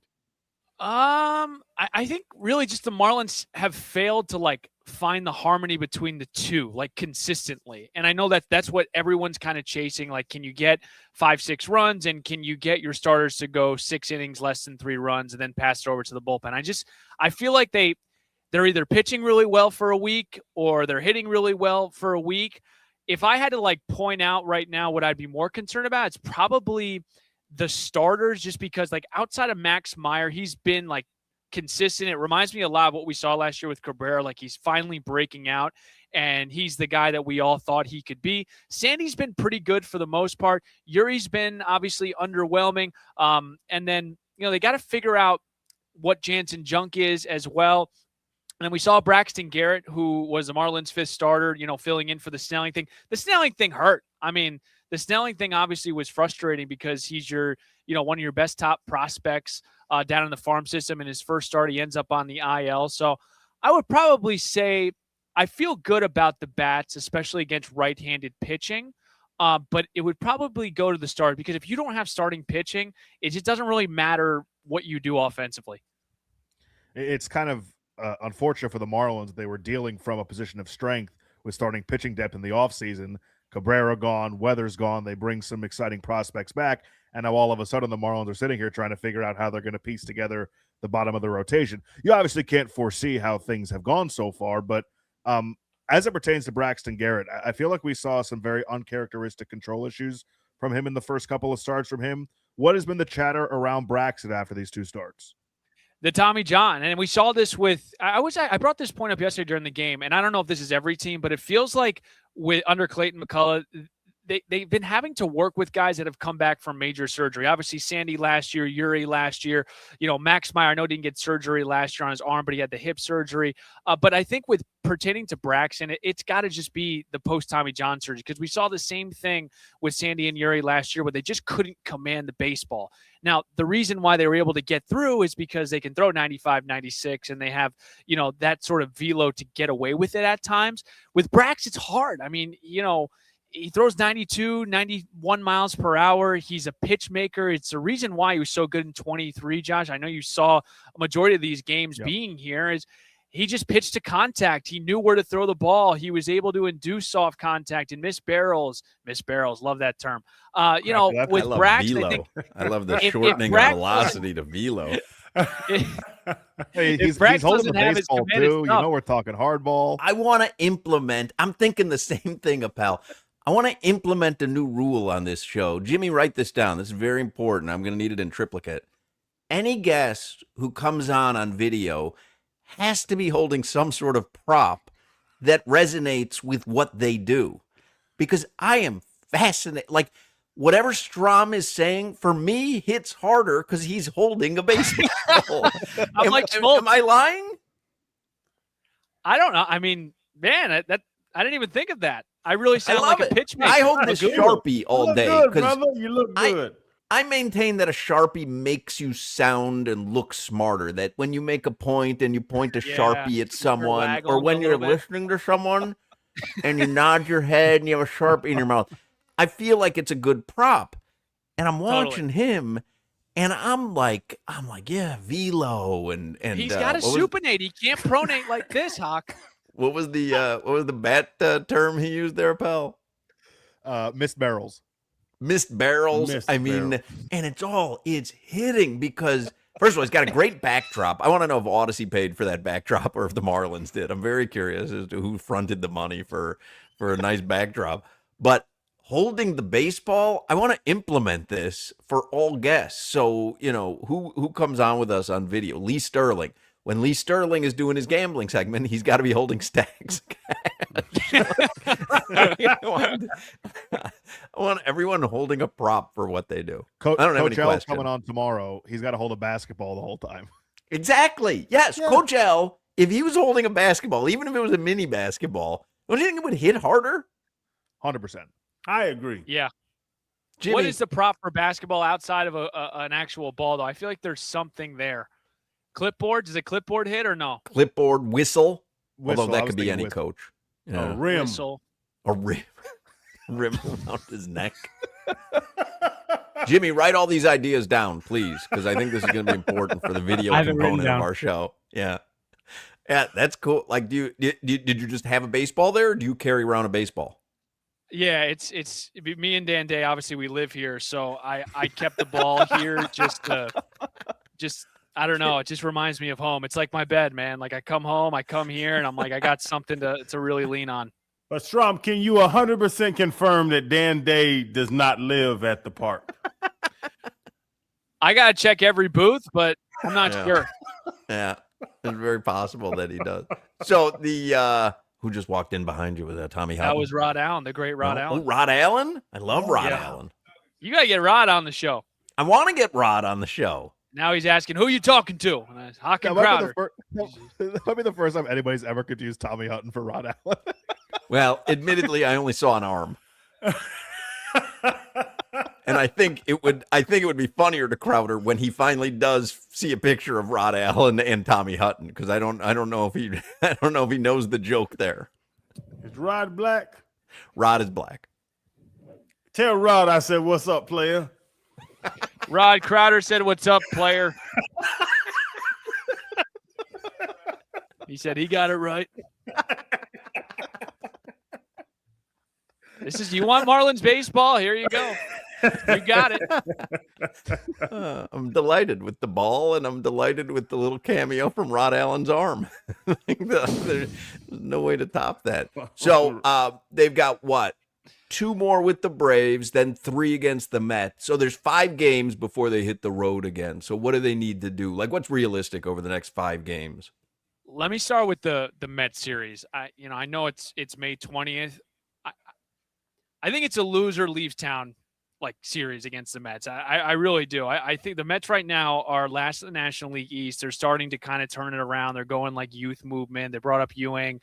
They brought up another prospect yesterday. They're starting to percolate a little bit, but I feel like that series is going to give us a lot more of an understanding on like where the Marlins stand, because, the next 17 or 18 games are going to be against divisional opponents. And the thing about the schedule now, guys, obviously, like, we'll see the Phillies and then we won't see them till like September. It's just kind of how it's gone with the new schedule. So first of all, I think obviously this series is important to try to get one here tonight or tomorrow. And I think split with the Braves is something that we could look to. And then the Mets series, I think is a big one. But to get back on track, yeah, I think it starts with starting pitching. I mean, tonight, Jansen Junk, he's been really good for the most part. He's been good here at home. Tomorrow you get Sandy versus Strider. That's going to be an awesome matchup on the mound. And then, like, this team, to me, like, if Yuri can figure it out, if Yuri can give us a quality start, and, I think he has, like, 28 walks in the season. He only walked 32 last year. If he can command the baseball and figure it out, he has a big say in what we do, guys, because when I looked at this starting rotation, I felt good about Sandy. I felt good about Max Meyer, but I penciled in Yuri to have like a breakout year. And I still believe in Yuri. I still believe he can turn it around, but let's see how the starting pitchers go. But starts tonight, and tonight's going to be a challenge. Chris Sale is really he's 37 years old with a 1.9 ERA. Obviously, he throws from the left side, so we're going to get a right-handed heavy lineup. Our best hitters are from the left side, so the earlier we can get Sale out, the earlier we can get our big bats in the lineup here tonight. I would imagine that means we don't see Joe Mack in the lineup tonight, the lefty against Chris Sale. But I want to ask you about him, as we call him Whoa Whack on this show. Well, we replaced when the you first say- name. when you say we, his name with a W. It's just Whoa you. Whack. We and pretty much Wicks. just you. The whole catching group for this team. What have been the impressions that you guys Tell us have the had weather about for a fourth time? That's the next segment. What have been the impressions around Joe Mack from not just the folks covering the team, but I know Sandy and Max Meyer both had some glowing compliments for Joe Mack yesterday, the day before. What have kind of been the evaluations of him from his first stint so far in the bigs? No, I think everyone is really happy defensively with him, and I'll start on the defense. I'll give you a good example of this. Like, I think when you have an elite defensive catcher back there, you start thinking like situational baseball. Let's just say we have a runner on third, Sandy's on the mound, and there's one out, right? And Sandy, or let's use Max, who likes to use his sweeper and slider and might want to throw it in the dirt. When you have someone in Joe Mack that you really trust, you're able to go to those pitches because you know he's going to block it. You know it's not going to go behind him and a run is going to score. So I think like little things like that you're starting to see appear. And like, yeah, Max Meyer's having a great year. Sandy Alcantara, I think for the most part has been pretty good. But I think from that standpoint, the situational baseball for our pitchers, it's been a lot easier. You've seen the arm. I mean, I don't know how many times Chandler Simpson is going to get thrown out at second base, but I can only imagine it's going to be a handful of times. And the throw we saw from Joe Mack in that Tampa series, the pickoff he had at third base, he's got one of the best arms in all of baseball. So I think from that standpoint, like it's been really good defensively. Offensively, we forget, like when these guys get called up, you look at the numbers and you're like, man, he's only hitting this. And it's like, oh, he's only played in 11 games, but it feels like he's been here for a month now. Really struggling against off-speed pitches, but look, give him some time here. I think we all expect Joe Mack to turn it around offensively.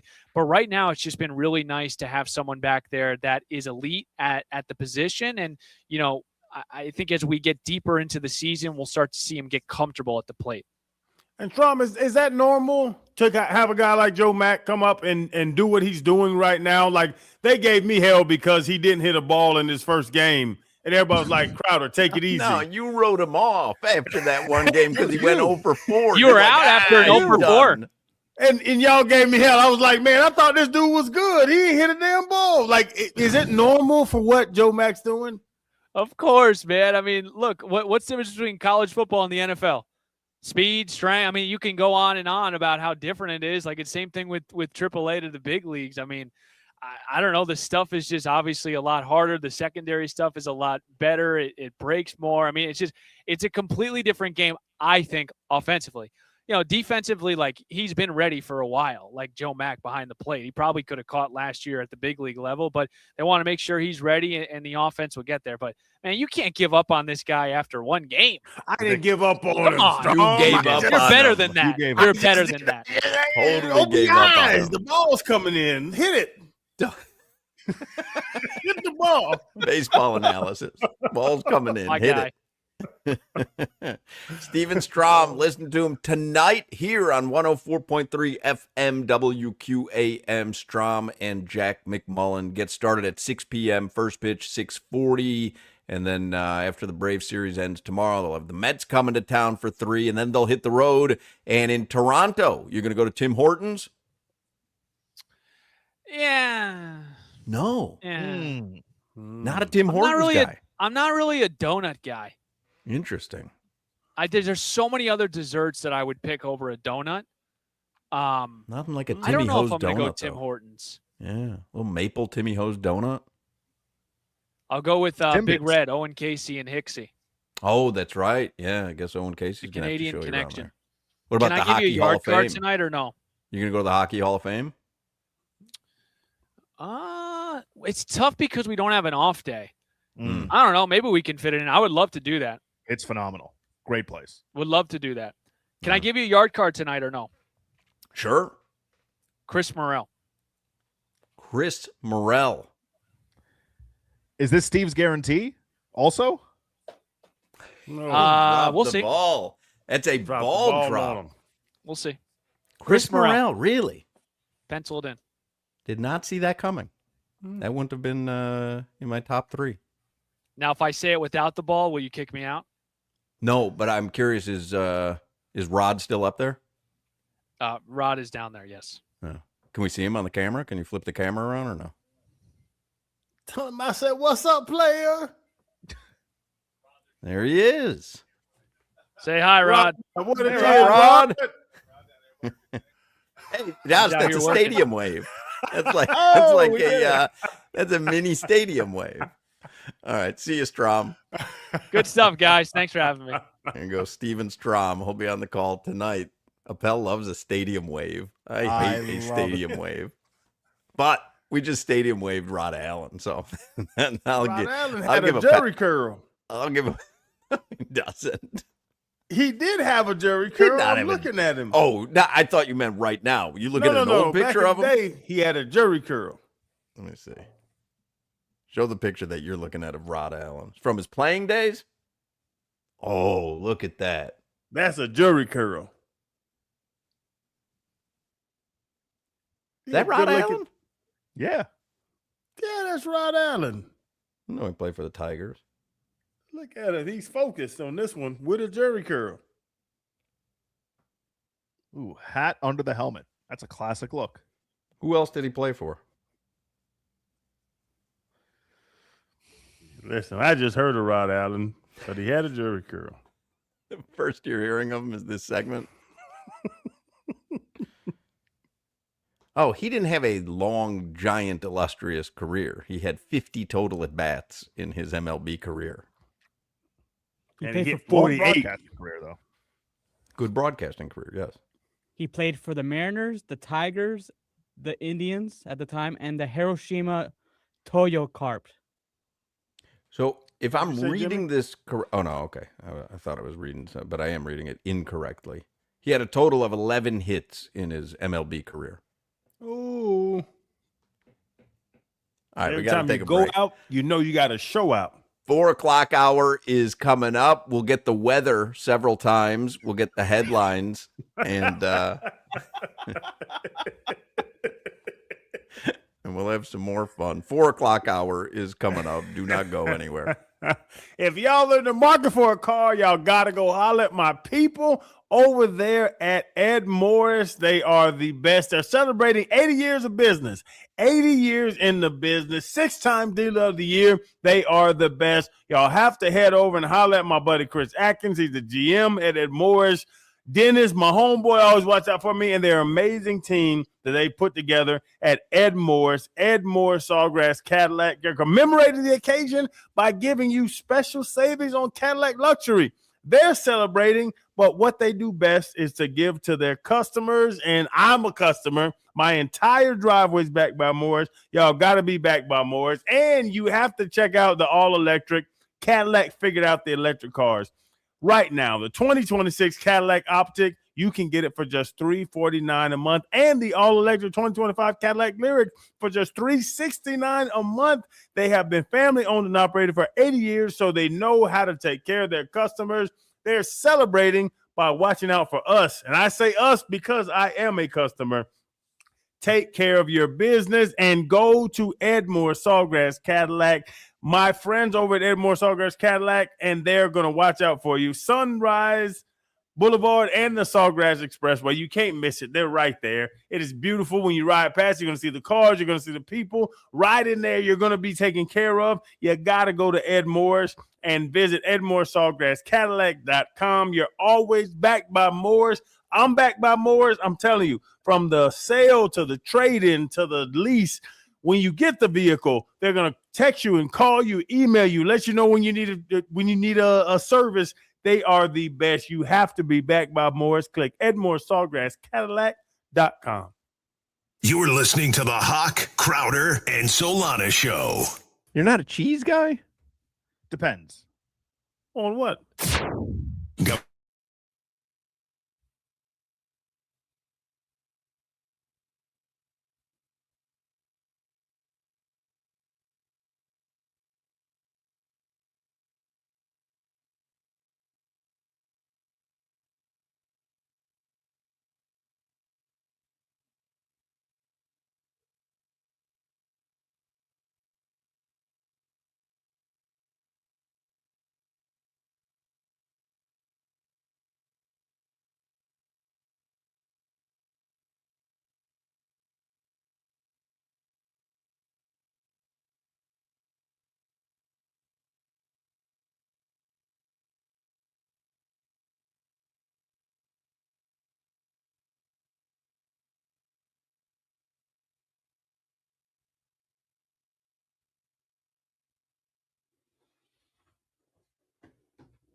Oh, sounds like a little bit of Cher to start out the 4 o'clock hour. A little bit late. I believe I saw on the show sheet it's her birthday. Yes, It is. Cher. You want to guess how old she is, Crowder? 116. Appel? 79. 80. Whoa. Guys will have to split the difference. Busta Rhymes celebrating a birthday today. Would you like to guess how old he is? Oh. 55. Appel, do you know Busta Rhymes? Yeah, of course. If you Yes. really would have partied with me. 57. He is 54. Hmm. How about Mike Breen? We talked about him earlier. Gave you the early bang, pulled it back last night. Dean Wade was on that shot. Would you like to guess how old Mike Breen is? Could you, Crowder, pick Mike Breen out of a lineup? Don't know what he looks like. Yeah, no idea. Yeah. Really? 61. Appel? 65? 65. You Bang. nailed it. Pal, you hit him today. Bang.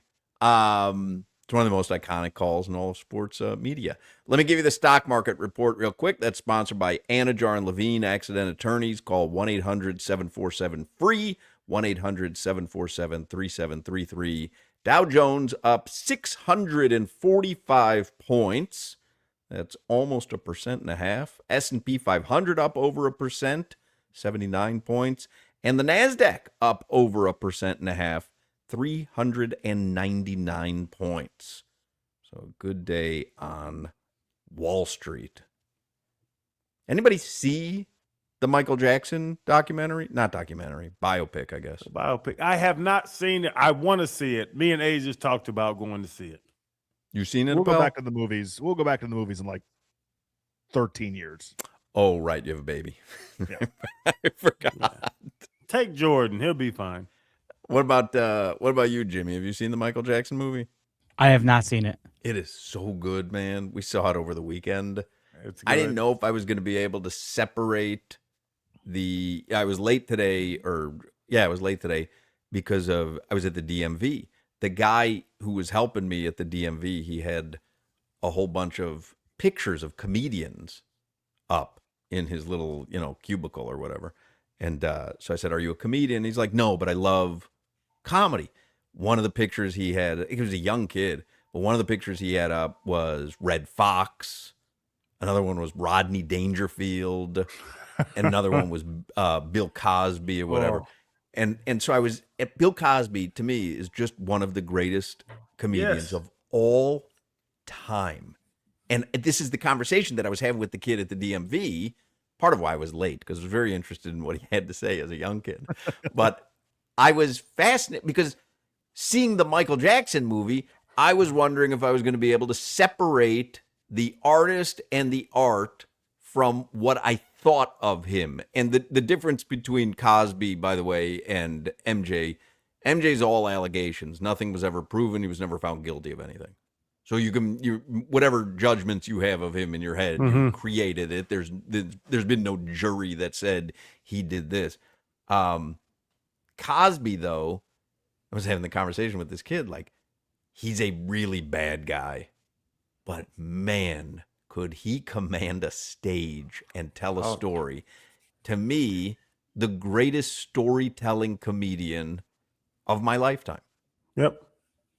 Wow. Of your lifetime. You're talking about Dave Chappelle. And No. I'm talking about storytelling. Oh, okay. Because sometimes Cosby would tell a story for 20 minutes and there were laughs in between, but it was a 20-minute story where he was sitting there in a chair on the stage and you were captivated by him. Yeah, not cussing either. Yep. Not Cosby. Which is the craziest thing. Hawk, we've actually talked about this before. I've had to learn to separate the art and the artist because I have to appreciate somebody that does something well, but then they leave the stage and they have 364 more days to do what they do in their life, but I can appreciate what they do. I don't know who's the dude that cut his ear off? Van Gogh? Yeah. Yeah, I don't know what he cut his ear off. I don't know what the hell, but he paints beautiful pictures. This is an interesting point. Does anyone know why he cut his ear off? No, but I'm not certain that him cutting his ear off is a good comparison to what. Well, maybe he was on meth. He cut his damn ear off. There was something going on when a man cuts his own ear off. Let me ask Claude. Hold on. Did the kid at the DMV know about Cosby's? I have the legal answer issues, here. to put it lightly? Yeah, he did. Yes. Huh. Yeah. It's a ballsy I picture think- to have up. I think, well, he actually had a picture of Fat Albert up. It wasn't Cosby himself. He had a picture of Fat Albert up. Cosby. Well, because Bill Cosby played Fat Albert. I mean, I they're know. kind of one. Hey, they're hey. one and the same. Yeah. They're one and the same. Why did he Van Gogh cut off his ear?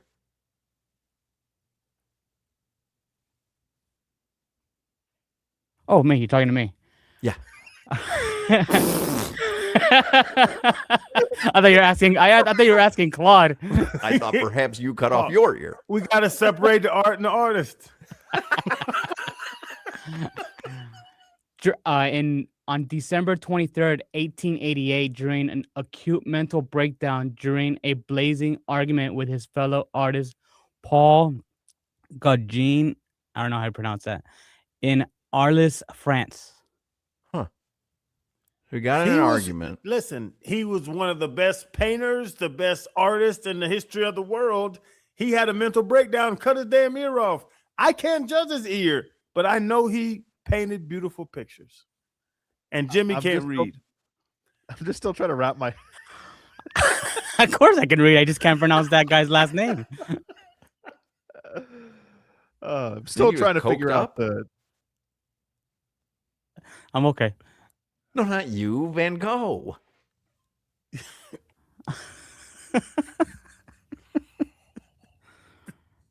What's happening here? I don't know what's happening. Yeah, he slashed off his ear with a razor and delivered it to a local brothel. He brought his ear to a brothel? He took his ear to the bad ones. He said, "Here goes my ear, bitch." Here's my ear. It's like, Can you hear me? It's like, how much for one rib? It's like, well, how much for one ear? He wanted to hit something for an ear. That's crazy. But he was a great. It's fun. Honestly, Hawk, I have tried through R. Kelly and Bill Cosby and all. I've started to separate the art and the artist. I really have. Well, we do it with athletes all the time. We don't have any problem cheering for athletes once they cross the goal line or hit a big shot. Like we separate them from real life all the time, but it is interesting. Like I will tell you, like right now, knowing what I know about Diddy, I don't think I could ever enjoy his music again. Like I think he's that awful of a person that I prefer my life to be completely devoid of anything him. Is that a timing thing though? Yes. Because that's Yes, so fresh. yeah. Because, 100%.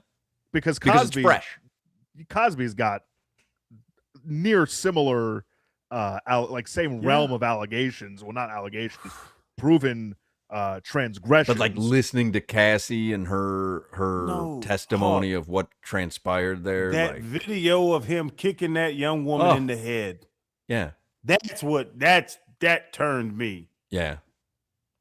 But he does have good songs. Right. But like Kanye, I could never listen to Kanye again. He's anti-Semitic. I mean, like He's violently. ridiculous.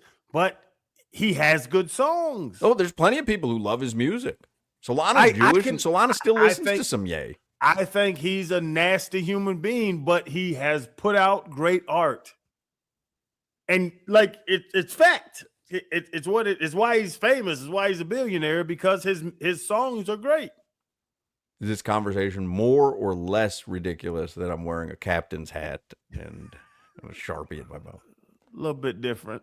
Anyway, the Michael movie is excellent. I didn't know if I was going to have kind of a little bit of armor up watching it, knowing what I think about Michael. Mhm. and I didn't have two thoughts about it. And the music is phenomenal. And this kid Jafar Jackson, who's Jermaine's son, who plays Michael, is just brilliant. It's good. We got to Yeah. go see it. I've talked to Asia about it a number of times. We're going to go see it. All right, let's do headlines here. Let's get weather too. By the way, the Lot of Black weather. Crows Heavy coming to weather. Hard Rock Live May 30th, along with Whiskey Myers and Southall. You could win tickets today at 5:20. 5:20. Do you want to start with the weather? Headlines are brought to you by Doral Volkswagen, home of the Pricito, our lowest price. Visit them at Doral Volkswagen or DoralVolkswagen.com. Inter Miami reportedly bringing in another player who will not wave to the fans after a game. Maybe. Midfielder Casemiro is close to being announced as Inter Miami's newest signing. He comes over from Manchester United. I believe this will take place officially after the World Cup is completed next month. Tom Bogert was in on this story, reporting the Casemiro acquisition. Inter Miami has been after him for a while, and it looks to be like Casemiro will join Inter Miami after the World Cup. Inter Miami plays at home this Sunday. Do you think Leo Messi acknowledges the supporters groups? No. He's No. above that. He's not going to play into it. He's Leo Messi. I feel like he's got to dig in at this point. Yeah. I think the he's opposite. He's not. I think he's going to acknowledge them. Do you think he's going to No. make a big show of it? Not a big show. I think he's going to give a cursory wave. I don't think so, Huck. Why? He's Lionel Messi. But I think he still appreciates the fans. I mean, that's all it is. This is Jordan walking over to wave at a section. If there was a groundswell, say, in Chicago, that MJ didn't care about the fans, and it was building, I think he would do something. Yeah. I think any athlete appreciates their disagree. fans. Funny thing, I hope he's on your side. I hope he does go and talk to him, but I don't think Lionel Messi's worried about this. Well, I'm not saying talk to them. I'm saying from middle of the pitch. I think it is. It's so beneath him because he's Lionel Messi. If he really cared, he'd take each fan in the supporter section one-on-one date for avocado toast. Yeah, maybe give What him all if- some sugar. Maybe what he if the just kiss everybody. What if the supporters groups bring in Danhausen to curse him? See, that would really be forcing Messi's hand. Messyhausen. There's no such thing as a curse. Tell that to the Cavs. Tell that And to the Bill Bring Cosby. Goldhausens. No, tell that to the better team that's going to win. The curse. I mean, Danhausen uncursed the Knicks. They go on this winning streak. He curses the Cavs. They blow a 22-point lead. First team in like a billion games to ever do that in the fourth quarter of a playoff game. Did he curse the Cavs, though, or he just didn't curse the Knicks? No. Curse the Cavs. I tell you one thing, I'll smack Danhausen in his mouth and he won't do anything about it. He did he'll curse the curse you. Knicks at first, and then he uncursed them. Correct. But also curse the Cavs before the game. I don't want to talk about Danhausen anymore. It was my fault for bringing him up. Punch him right in his stomach. Well, speaking of Danhausen, the Knicks went on a 44-11 run thanks to his curse. In the fourth quarter and overtime, they took game one over Cleveland. Game two is tomorrow. Jalen Brunson scored 16 of his 38 points in the fourth quarter. And again, just to remind you and reiterate how rare of a comeback this was by the Knicks last night, 2 Nuggets. Teams up 20 or more with 7 minutes to go in the fourth quarter of a playoff game had been 643-0. Since 1997-1998, teams trailing by 22 at any point in the fourth quarter of a playoff game were 1-594 entering Tuesday. Wild. I couldn't believe it when I was watching it. I'm like, because even when they cut it to 10, I'm like, oh, okay. It was They're gonna cute. come back. Yeah, Well- it was cute. They made it, they got the fans all, because the fans were out of it. And when they cut it to 10, all of a sudden the fans got into it. And I'm like, oh, that's cute or whatever. I cannot believe they came back to win that game. Yep. 100%. I never thought it would happen. Gelb brought it up earlier when Cat was called for the offensive foul for holding the arm of I forget which Cav it was. That felt like, that's when I good job, good texted effort. Crowder. That's when I texted Crowder, Cat, because he always says Towns will let you down. He's gonna let you down. Landry And they Shamet, had to couple of pull big him shots. out of the game to win the game. I'm telling you, man, this Carl Anthony Towns is garbage, man. Well, garbage. I don't know. Well, booty. What's the scale there? Booty So he's is not better garbage, than but he's booty. garbage. Booty's better than garbage. Booty is better than garbage. Garbage, bottom of the barrel. Garbage is bottom of the barrel, nothing. Booty is a D. Garbage is a F. What's the rest of the scale? Do you know it? Do you have it? I'd have to think about it. Shenanigans is probably in there.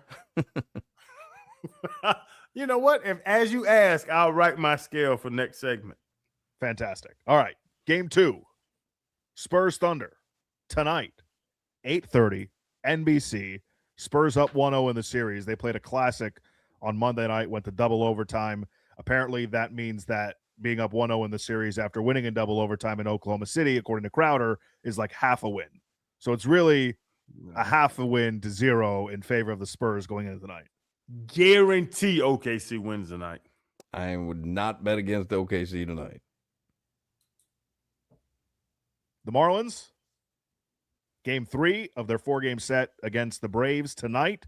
6:40 first pitch. You can hear it right here on WQAM 104.3 FM. Stephen Strom has your pregame. Jack McMullen, Rod Allen will have the call of the game as well. Marlins took game 1, fell in game 2. And then the Mets are here this weekend. It's Jansen Junk against Chris Sale tonight. I believe, sticking with baseball, that the Canes baseball team has completed their second-round win over Stanford. They were up 11-2 last time I checked. There were 2 outs in the 9th inning. I believe it is final. Okay, so there you go. The Canes are moving on to round 3, where they will face Boston College. That's tomorrow at 3 p.m. in the 3rd round of the ACC tournament in Charlotte. How about that? Mm-hmm. Regional bound. It's possible from what you've told us. All right. Everybody ready for the weather? Do they have to win the ACC tournament to get to the regionals or no? I don't think so. I don't think so either. So are they a shoe-in at this point? Let me look up. Maybe. But I think if they maybe get one more win here, that probably. Your answer there, Jimmy, was maybe?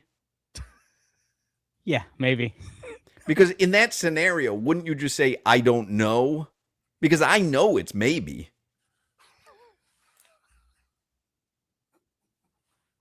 You know what I mean? Like, because right. I didn't know. So I go, are they a shoe-in to make the regionals at this point? And then you would either say yes, no, or I'm not certain. But the answer you gave was maybe, which obviously is maybe. That's why I'm asking. Yeah. Probably Probably. 6 wins. Jimmy, your answer's a booty. Thanks, Crowder. 3 games over 500 in the ACC. Top 30 RPI. They're in. Maybe. Figure this thing out on the back end. All right. You ready for the weather? We have anything else to get to? Oh, hockey tonight, of course. Mm. Vegas and Colorado, game 1, Western Conference Finals. No Cale Makar for the Avs. And then tomorrow night, game 1 of the Eastern Conference Finals, Carolina hosting Montreal.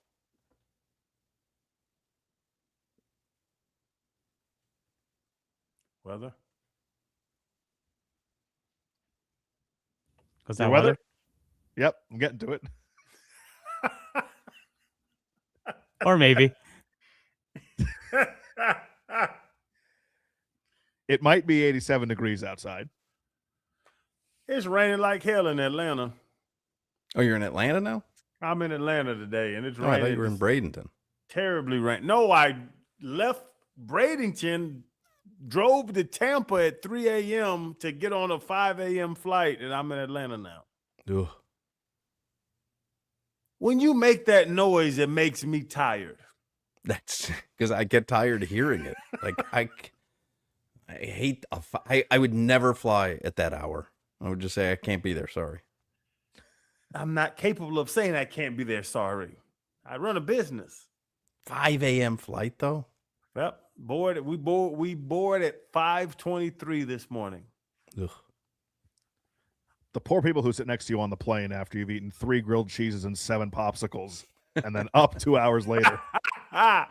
Oh, Josh, this lady today, I fought on her about 6 times. I know she's all right.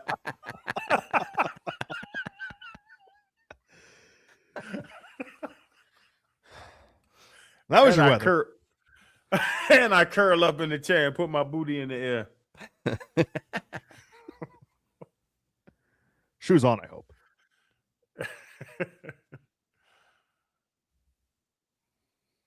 Did you give the weather sponsor?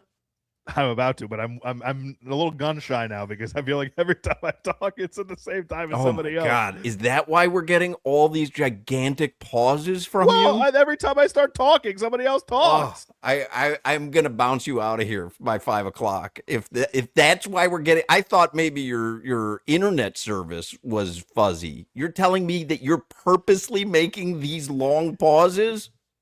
I don't know when you guys are going to pipe in after a long pause for comedic effect. I've said I'm going to start the weather 4 times, and then somebody starts talking. Come on, Jimmy. What? Why me? All right. That weather report is brought to you by Tornado Roofing and Contracting, helping keep your home and family safe when the storms roll in. Visit tornadoroofing.com for your free roof and window estimate. I do have some news and notes from Dolphins OTAs yesterday from Chris Perkins in the Sun Sentinel, which we didn't get to yesterday. I want to get to today since today's OTAs weren't open to the media. We can rehash a little bit what went on yesterday. So that is coming next. Do not go anywhere. Anniversaries are very special, and my friends at Edmore Sawgrass, they are watching out for y'all and celebrating with their customers because that's what they've done for 80 years. It's 80th year of business for Edmore Sawgrass. And my man, Chris Atkins, he's the GM down there. All his amazing staff, Dennis, all my boys down there to watch out for me. They are celebrating and commemorating this occasion of 80 years by giving savings to their customers. That's what they do. Edmore Sawgrass Cadillac. Y'all got to check out these all-electric Cadillacs. Cadillac has figured out the electric cars. Y'all have to look into these all-electric 2026 Cadillac Optic. You can get that for just $349 a month. And the all-electric 2025 Cadillac Lyrics for just $369 a month. At Edmore's, they have been family-owned and operated for 80 years. They know what they're doing. They know how to take care of their customers. I'm a customer. I've told y'all 1,000 times, my entire driveway is backed by Moore's. You got to be backed by Moore's. Don't miss out on the 80th year anniversary savings. Go see my friends at Edmore Sawgrass Cadillac. They're the 6-time dealer of the year down there, and they know what they're doing off the Sunrise Boulevard and the Sawgrass Expressway. You can't miss it. Get on the Sawgrass. Get off on Sunrise. It'll be right there to your left. You'll see the beautiful cars. You'll see the wonderful people. You know that they know what they're doing because they've been in business 80 years. Go check out Edmore Sawgrass Cadillac. Go to EdmoreSawgrassCadillac.com. And remember, you're always backed by Moore's. From your trade-in to your lease or sale to your purchase to your service. They text and email me, hey, you probably need an oil change. Hey, they call me all the time. I'm telling you, being backed by Moore's is something different than any other dealership. You got to be backed by Moore's. Click EdmoreSawgrassCadillac.com. You're listening to the Hawk, Crowder, and Solana Show. There's no crying in baseball.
Don't forget Black Crowes tickets, 5:20 this afternoon. If you want to win the Black Crowes tickets, 5:20 this afternoon. So, OTA notes from yesterday. This is from Chris Perkins in the Sun Sentinel. And by the way, they do have OTAs the rest of the week and all of next week, but the media only gets access 1 day per week.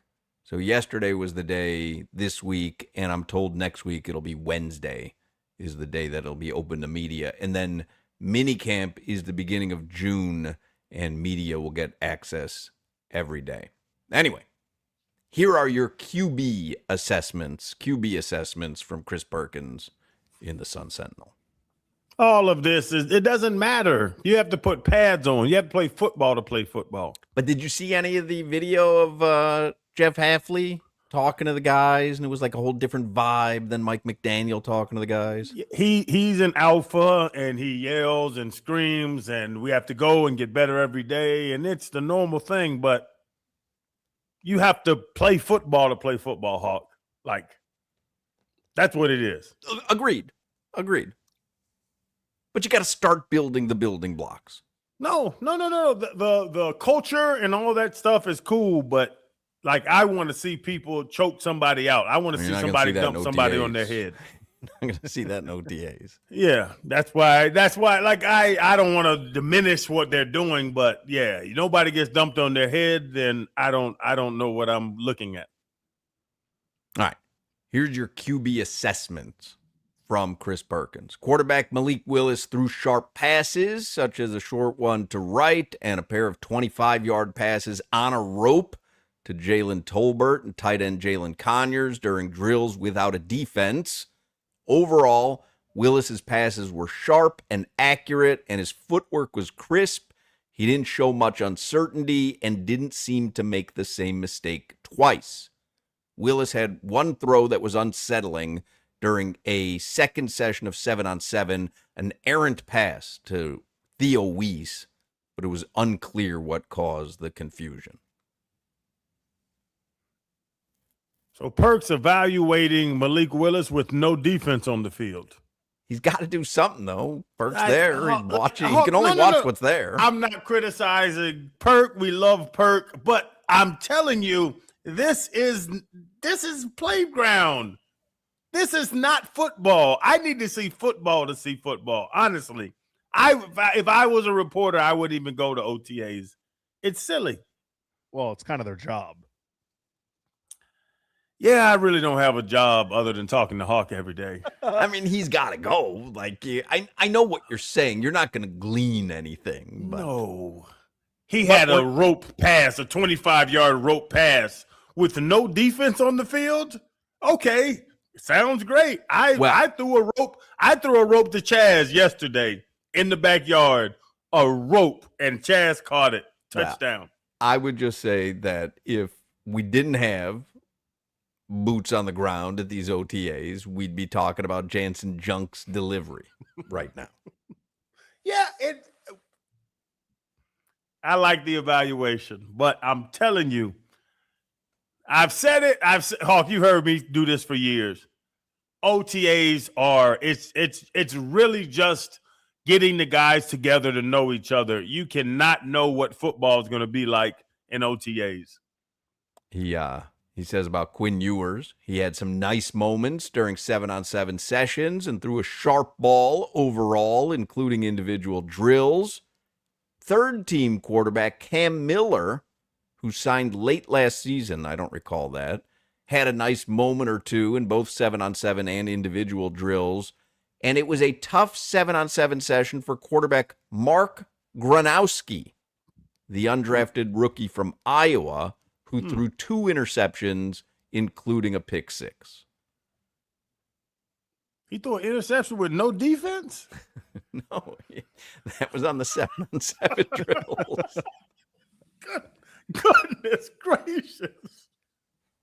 Remember, Cam Miller came from the Raiders. You asked me, why would the Dolphins do this late in the season? And that's Cam Miller. Gronowski, he won 2 national championships at North Dakota State before transferring to Iowa. And we all know how Iowa quarterbacks and how that Iowa offense operates. He might as well have been Joe Montana at Iowa this past season. It wasn't great, but it was better than what they've had. I don't know if Gronowski's going to make the team. I think Miller's going to end up being the third quarterback, but it's just orientation. We're just playing 7-on-7 at orientation.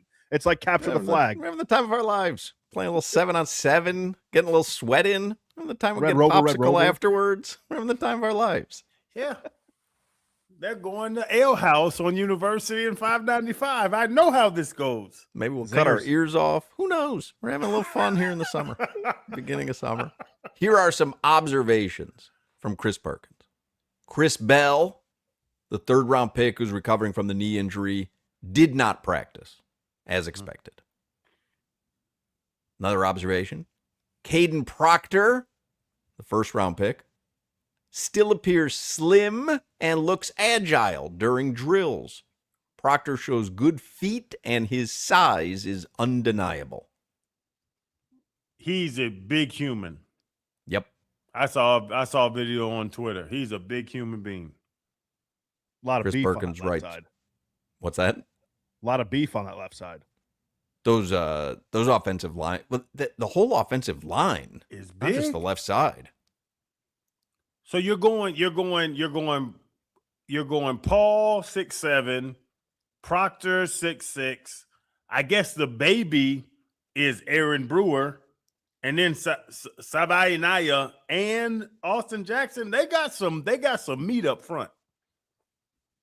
Feel like Malik Willis has to be happy with that. Now, whether it works out in a regular season, who knows? But he's got to be happy that he's got some size protecting him, I think. Yeah. No, it looks good. It looks good on paper. Now we got to see if they can block any other big-ass humans that are going to run at them. That is true. There are other big humans on the other side of the line. Well, Another observation, Storm Duck, who missed last season with a knee injury, rode a stationary bike during Tuesday's OTAs. That's encouraging. in a Peloton workout. Another observation. We got Peloton Duck. Dolphins execs Dan Marino and Nat Moore were there watching the OTAs. Nat's my uncle. I love Nat to death. And finally, Chris Perkins observes, for what it's worth, music is being played at a much lower volume so far during practice. I like it. Half lane with the foolishness. Right? Mike McDaniel, he loved playing DJ. Wants to play around and Yeah. wear Air Force Ones and all that. Yeah. Air Force Ones don't win games. Keep the music low. Listen to what the coach has to say. Yeah. Get the air hockey table out of the All of it. locker room. No, hoo-ha. just play a No little Black hoo-ha. Crows on the low. Play the Black Crows all day, every day. Everybody's going to be just fine. A little Pastor Troy. But don't really play the Black Crows, Jimmy. I see you looking on the computer. I'd like to save that till 5:20. I wasn't playing it. Do you think that we will give away Black Crows tickets at 5:20, Jimmy? Yes. Why didn't you say maybe? That's Maybe. the joke. That's the joke. So close. You had a 1 in 3 chance of getting the joke. This is me you're talking about. I could not have lobbed it up there any easier for you. Jimbo, that was off the backboard. It's floating in the air. All right. Well, dunk it. 5 o'clock Funky Buddha happy hour is coming up. By the way, Chris Perkins, stock up Dante Trader Jr. and stock down Mark Gronowski. But I think stock up, stock down from the second day of OTAs is probably not going to Cares. matter too much in the grand scheme of things. All right. 5 o'clock Funky Buddha happy hour is coming up, and we are going to give away the Black Crows tickets at 5:20 this afternoon. So make sure you're listening for that. The Hard Rock Bet Party is on, and you're on the guest list. Sign up, bet $5 on any game. If it wins, you also score $150 in bonus bets. Got a winning bet and a boosted bankroll. That's how you get the party started. Payable in bonus bets, not a cash offer. The welcome offer is just the tip-off. Hard Rock Bet gives you new promos daily. So if you already have the Hard Rock Bet app, open it up right now. See what's waiting for you today. You got conference finals action again tonight. You'll have it every night. Just 4 teams remain in the NBA playoffs. And any way you want to slice it, however you want to bet it, someone to go over on rebounds, points, a double-double, however you draw it up, Hard Rock Bet gives you tons of ways to stack your NBA playoff picks into an epic same-game parlay. And then you got Puck Luck, maybe. Test it out on Hard Rock Bet, Florida's only legal sports book. From puck lines and goal totals to player props and same-game parlays, every night in the playoffs is a shot to light the lamp on Hard Rock Bet. And this is a big month for all kinds of sports. The engines fire up in Indianapolis this Memorial Day weekend, while the world's top tennis stars battle it out on the clay courts in France. Whether you're backing drivers, serving match winners, or live betting the action as it unfolds, Hard Rock Bet is Florida's way to get in on it all. And maybe you've seen this on social media. One bettor turned a $250 bonus bet into over a $100,000 win on Hard Rock Bet. And if you want to see more wins like that, follow at Hard Rock Bet on social media. Who knows? Maybe you'll be next. It all starts with you downloading the Hard Rock Bet app right now. Offered by the Seminole Tribe of Florida. Must be 21 plus and physically present in Florida to wager. Terms and conditions apply. Concerned about your gambling? Call or text 1-833-PLAY-WISE. You're listening to the Hawk, Crowder, and Solana Show. Text threads are meant for pictures of Jimmy's hot dog.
Five o'clock hour is the Funky Buddha Happy Hour. And it's brought to you by our friends at Funky Buddha Brewery. You can watch a little basketball or hockey tonight at the Tap Room in Oakland Park. And by the way, we mentioned this yesterday. Montreal Grand Prix Watch Party, the F1 Canadian Grand Prix Watch Party. They're having it in the Tap Room this Sunday. That's at Funky Buddha in Oakland Park. Pull up a seat, settle in. They've got the full sound on. Watch the race. $4 pregame Pilsners. $15 pitchers. And brunch on Sunday runs till 3 p.m. So get there early. And I think the race starts at 4 p.m. I think the race starts at 4 p.m. A little F1 action at Funky Buddha in Oakland Park this coming Sunday. And don't forget at Funky Buddha right now for summer, Pineapple Beach. Pineapple Beach Blonde Ale is back. Tropical and refreshing blonde ale kissed with gnarly waves of juicy pineapple. A dose of floral, American hops, and crisp Pilsner malt make this beer ideal for any sun-soaked day. It is available now in the tap room on draft in to-go six-packs, and you can get it at your favorite retailer statewide as well. Coming up at 5:20 is going to be your next chance to win Black Crowes tickets. So 16 minutes from now, Jimmy will maybe fire off a song from the Black Crowes. Black Crowes coming to Hard Rock Live May 30th, along with Whiskey Myers and Southall, and you could win tickets. 5:20 today is your next chance. There are some Aaron Rodgers props now that he has announced this is going to be his final season, Appel. Will Aaron Rodgers be benched during the 2026 regular season? And they note the benching cannot be injury related. Benching defined as being removed from the game and does not start the next game. Will he be benched? What would you think is the odds-on favorite? Will he be benched during the season? I think no is probably the favorite, but I'm just trying to think of what the odds would look like for yes, because I feel like there might be some value in yes. Like a Russell Westbrook situation. Was it Russell Westbrook? Who was it was Russell Westbrook who had that homecoming with I think it was the Clippers this season, right? Okay. And then yeah. Was just like, it was going to be his final season, ended up being a disaster where Mike McCarthy's just had enough of Aaron Rodgers and I'm benching you. Well, I mean, Russell Wilson had something similar happen with the Giants as well. True. Just flat out bench. That's what I thought you were going for because we were on the football topic. But I guess both examples work. What do you think? Yes would be what? Plus 375. Plus 300. Wow. Yeah. Okay. No is minus 500. You want to guess if over under passing yards for Aaron Rodgers? I'm going to guess it's set at like 2,400. 3,400. Okay.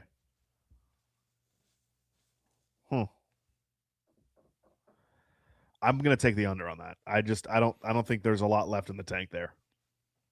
How about this? What will Aaron Rodgers do first during the 2027 season? Number 1, and this is the favorite, at plus 150, act in a movie or TV show. Join a broadcast team. Can't tell. I think he's going a good away. Broadcaster. I think he's going away. I don't think he I know he does some stuff with McAfee, but I think he's gonna fade away for a bit. Yeah. Yeah, it says regular podcast host or co-host plus 350. That's what it is. Does Rogan need a co-host? Yeah, that like he's gonna do like, but I think he fancies himself as an even smarter Rogan. You know what I mean? Like I think he thinks he could take that sector and say, yeah, I can, because he's got the name recognition. Like I think good luck. Yeah, I think 100% that's what he would be doing. I could see him doing like, I'm going to do ayahuasca and then do a podcast. Right. Like he's going to be Free the Your guy that does Mind psychedelics. podcast. Dolphins, by the way, they've sent out a press release. They've made it official. They signed Devon Achane to a contract extension. They say the Miami Dolphins have signed running back Devon Achane to a contract extension through the 2030 season. It was announced Wednesday. Blah, blah, blah. Achane entered the NFL as a third-round selection by Miami in 2023. Played collegiately at Texas A&M. So locked up till 2030. Will he be an elite running back next season?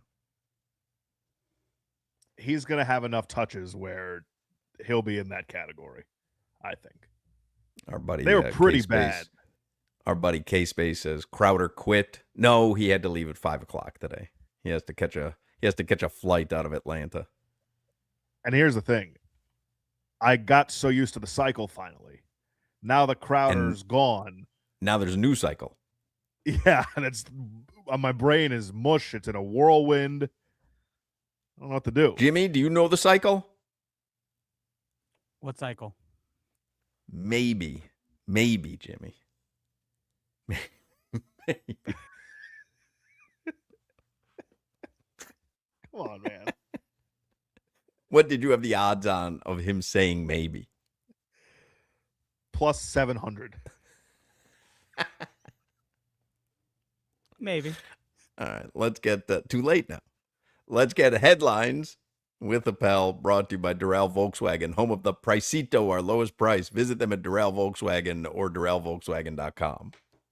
All right, so this is our final set of headlines for the show, and we have yet to get an update on the Jacoby Brissett holdout. Maybe tomorrow we will have a real update for you. This is a good chat comment. 100% chance I don't listen to anything Aaron says the rest of my life. Smart. No. Jimmy, are you going to listen to anything Aaron Rodgers says for the rest of his life? Maybe. Oh! We've talked about it all show. Knicks, incredible comeback last night against the Cavs in game 1. Hawk, I agree with you. I'm not sure how the Cavs climb out of that. They had the get one on the road in game 1 sitting there for them, and now they're really up against it. I don't know how you come back from what happened that last night. Yeah, that is a harsh defeat. I can't even imagine what it must be like to spend the day in New York today if you're a Cav. Like after that, like that is a debacle of epic proportion. You know, I know that it wasn't necessarily like the exact same because the game was even back and forth, but it almost reminded me of when the Panthers and Hurricanes in the conference final went to 4 overtimes in game 1. And you just kind of felt like whoever came on the wrong end of that was probably done for the series. And the Panthers, obviously, in close games, ended up sweeping Carolina. I don't know if this ends in a sweep. Maybe Cleveland gets one back at home. But, man, when you like the Spurs, they were able to get it done in game 1 on the road at OKC. Mission accomplished. They'll play game 2 tonight at 8:30 on NBC. They're playing with house money tonight. They're going back home with at least one win they took away on the road. The Cavs, of course, I mean, man, they're really up against it if they drop game 2. But they thought they were going home with that dub. They had, I'm sure they had counted that victory in their head with 7 minutes to go. How could you not? Literally one team ever had lost leading by that many at any point in the fourth quarter. Then with 7 minutes to go, leading by 20 plus. 643-0 before that. Just saw a report on Twitter from Mark Stein. Jerry Stackhouse has emerged as a candidate to be the next Chicago Bulls head coach. Interesting. Does that excite you at all? Heat legend, Jerry Stackhouse? Yeah. No, I'd like to see Tibbs back there. I mean, the Stackhouse has been a head coach, I think, once for Vandy. They made the NIT twice. So yeah, he was never an NBA head coach, right? Never. Yeah. Tibbs. I'd love to see Tibbs back there. How do you think he's experiencing this next season? Ooh, yeah. Can't be happy. Are they already vindicated for that move, or do they have to win this series in order for that decision to look good? What a bit of a good question. I think I think they're already vindicated. I think they're vindicated. Yeah. Because I remember Zach Gelb will join us in the next segment. I remember when they fired him initially after they lost in the conference final last year. I asked him that, and he's like, "Hey, I probably should have done it anyways." Like there's no, it's not a matter of who's better or who's worse. And Mike Brown, you could argue, is a very similar track record, or even worse than Tibbs had when he left. But Tibbs is one of those guys where it feels like he's another one where every stop he's at, it starts out, you have a couple of good seasons, it feels good, you like the guts and the guile of the Tibbs teams, and then everybody hates him because they're all worn down. Well, I would say that it's going to be, whether you debate whether it's proven right yet or not, it's going to be, because they're going to go to the NBA Finals. Yeah. So and then at that point, it's proven right. For sure. And they will obviously, as I said, await. We're acting like it's already over, but it feels over. The Knicks will await the winner of the series between San Antonio and OKC. Again, game 2 of that series is tonight at 8:30. The Marlins, they'll play game 3 of their 4-game set against the Braves this evening, 6:40. Our coverage begins right here on 104.3 WQAM. Steven Strom has your pregame. Jack McMullen, Rod Allen have the game call for you. Jansen Junk. Oh, we had a against Chris delightful pop in by Rod Allen on the show today in the 3 o'clock hour. You thought he was Tommy Hutton. I wasn't certain. It's easy to get them confused. Western Conference Finals in the NHL. That gets underway tonight. Avs and Golden Knights. No Cale Makar for the Avs, one of the best players, one of the best defensemen in the NHL, out for Colorado. But Hawk told us earlier they're still a minus 170 favorite tonight, which is pretty crazy to me. Yeah, let me see if that line has changed at all. What are you going to be watching tonight, hockey or basketball? Probably hockey, but I do have a women's soccer match, NWSL tonight, Portland Thorns and Bay FC. So if you're listening to this and you're in the Bay Area, you could watch us locally out there. On like a network TV? They've got a partner? It's like, think of like Marlins TV, but for Bay FC. Interesting. That's basically what we're doing, yeah. What time's the game? 10 o'clock Eastern. Yeah, Avalanche tonight, minus 170 favorites. And Thunder's up to 7.5 now.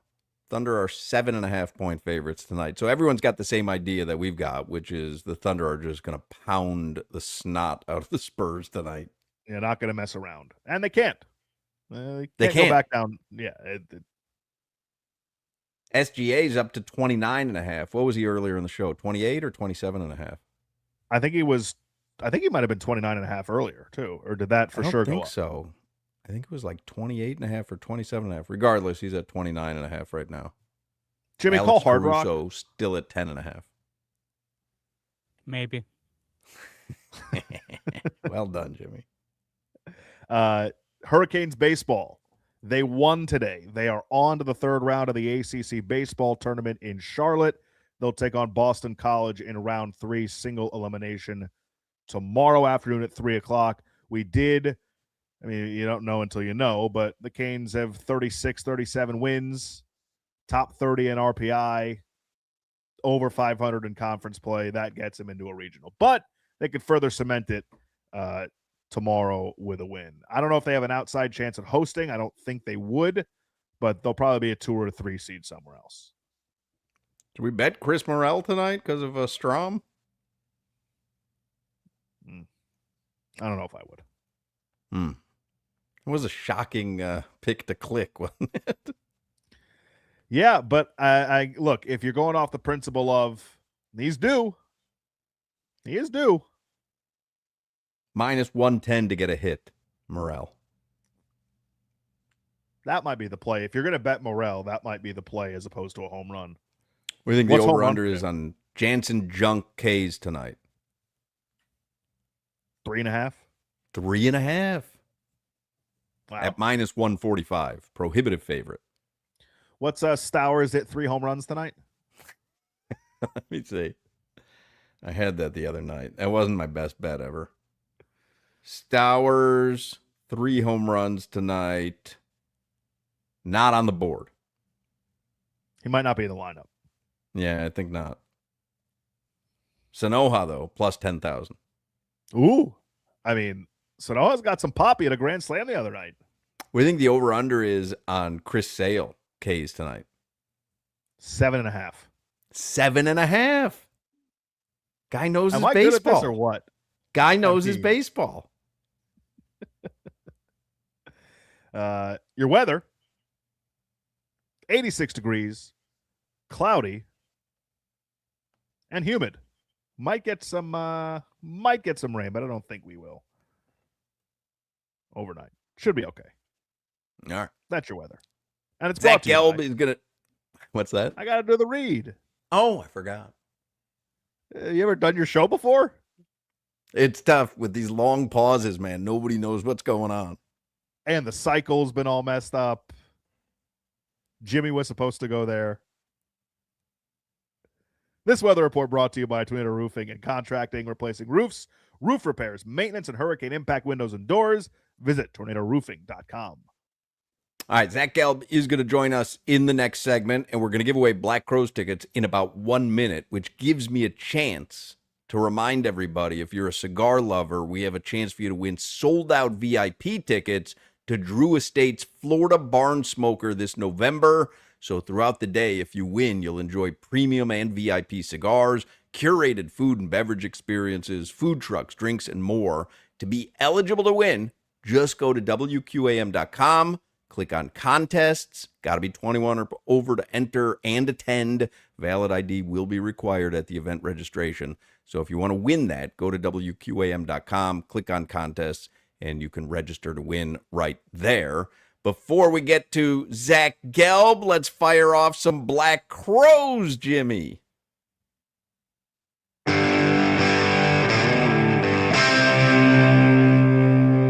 I know the song. Got to think of the name of the song, though. It is, you know the song, Appel, or no? I don't.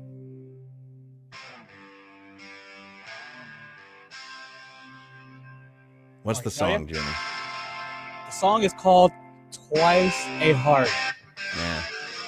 Oh, twice a heart. Happens to be a good song. Black Crowes have a ton of good songs. All right. What caller number do you want to take? Black Crowes are coming to Hard Rock Live on May 30th, along with Whiskey Myers and Southall.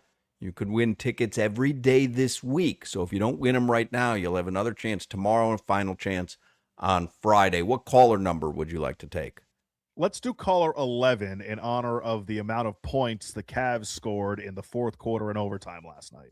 All right, fair. Caller number 11, 305-567-0560. 305-567-0560. Caller number 11 gets the Black Crowes tickets. And again, if you don't win them now, you'll have another chance tomorrow and a final chance on Friday. We will take a break. Zach Gelb from the streets of New York City will join us in the next segment. You're listening to the Hawk, Crowder, and Solana Show. Homer Simpson works with the Niners? WQAM broadcasting live from the Ed Moore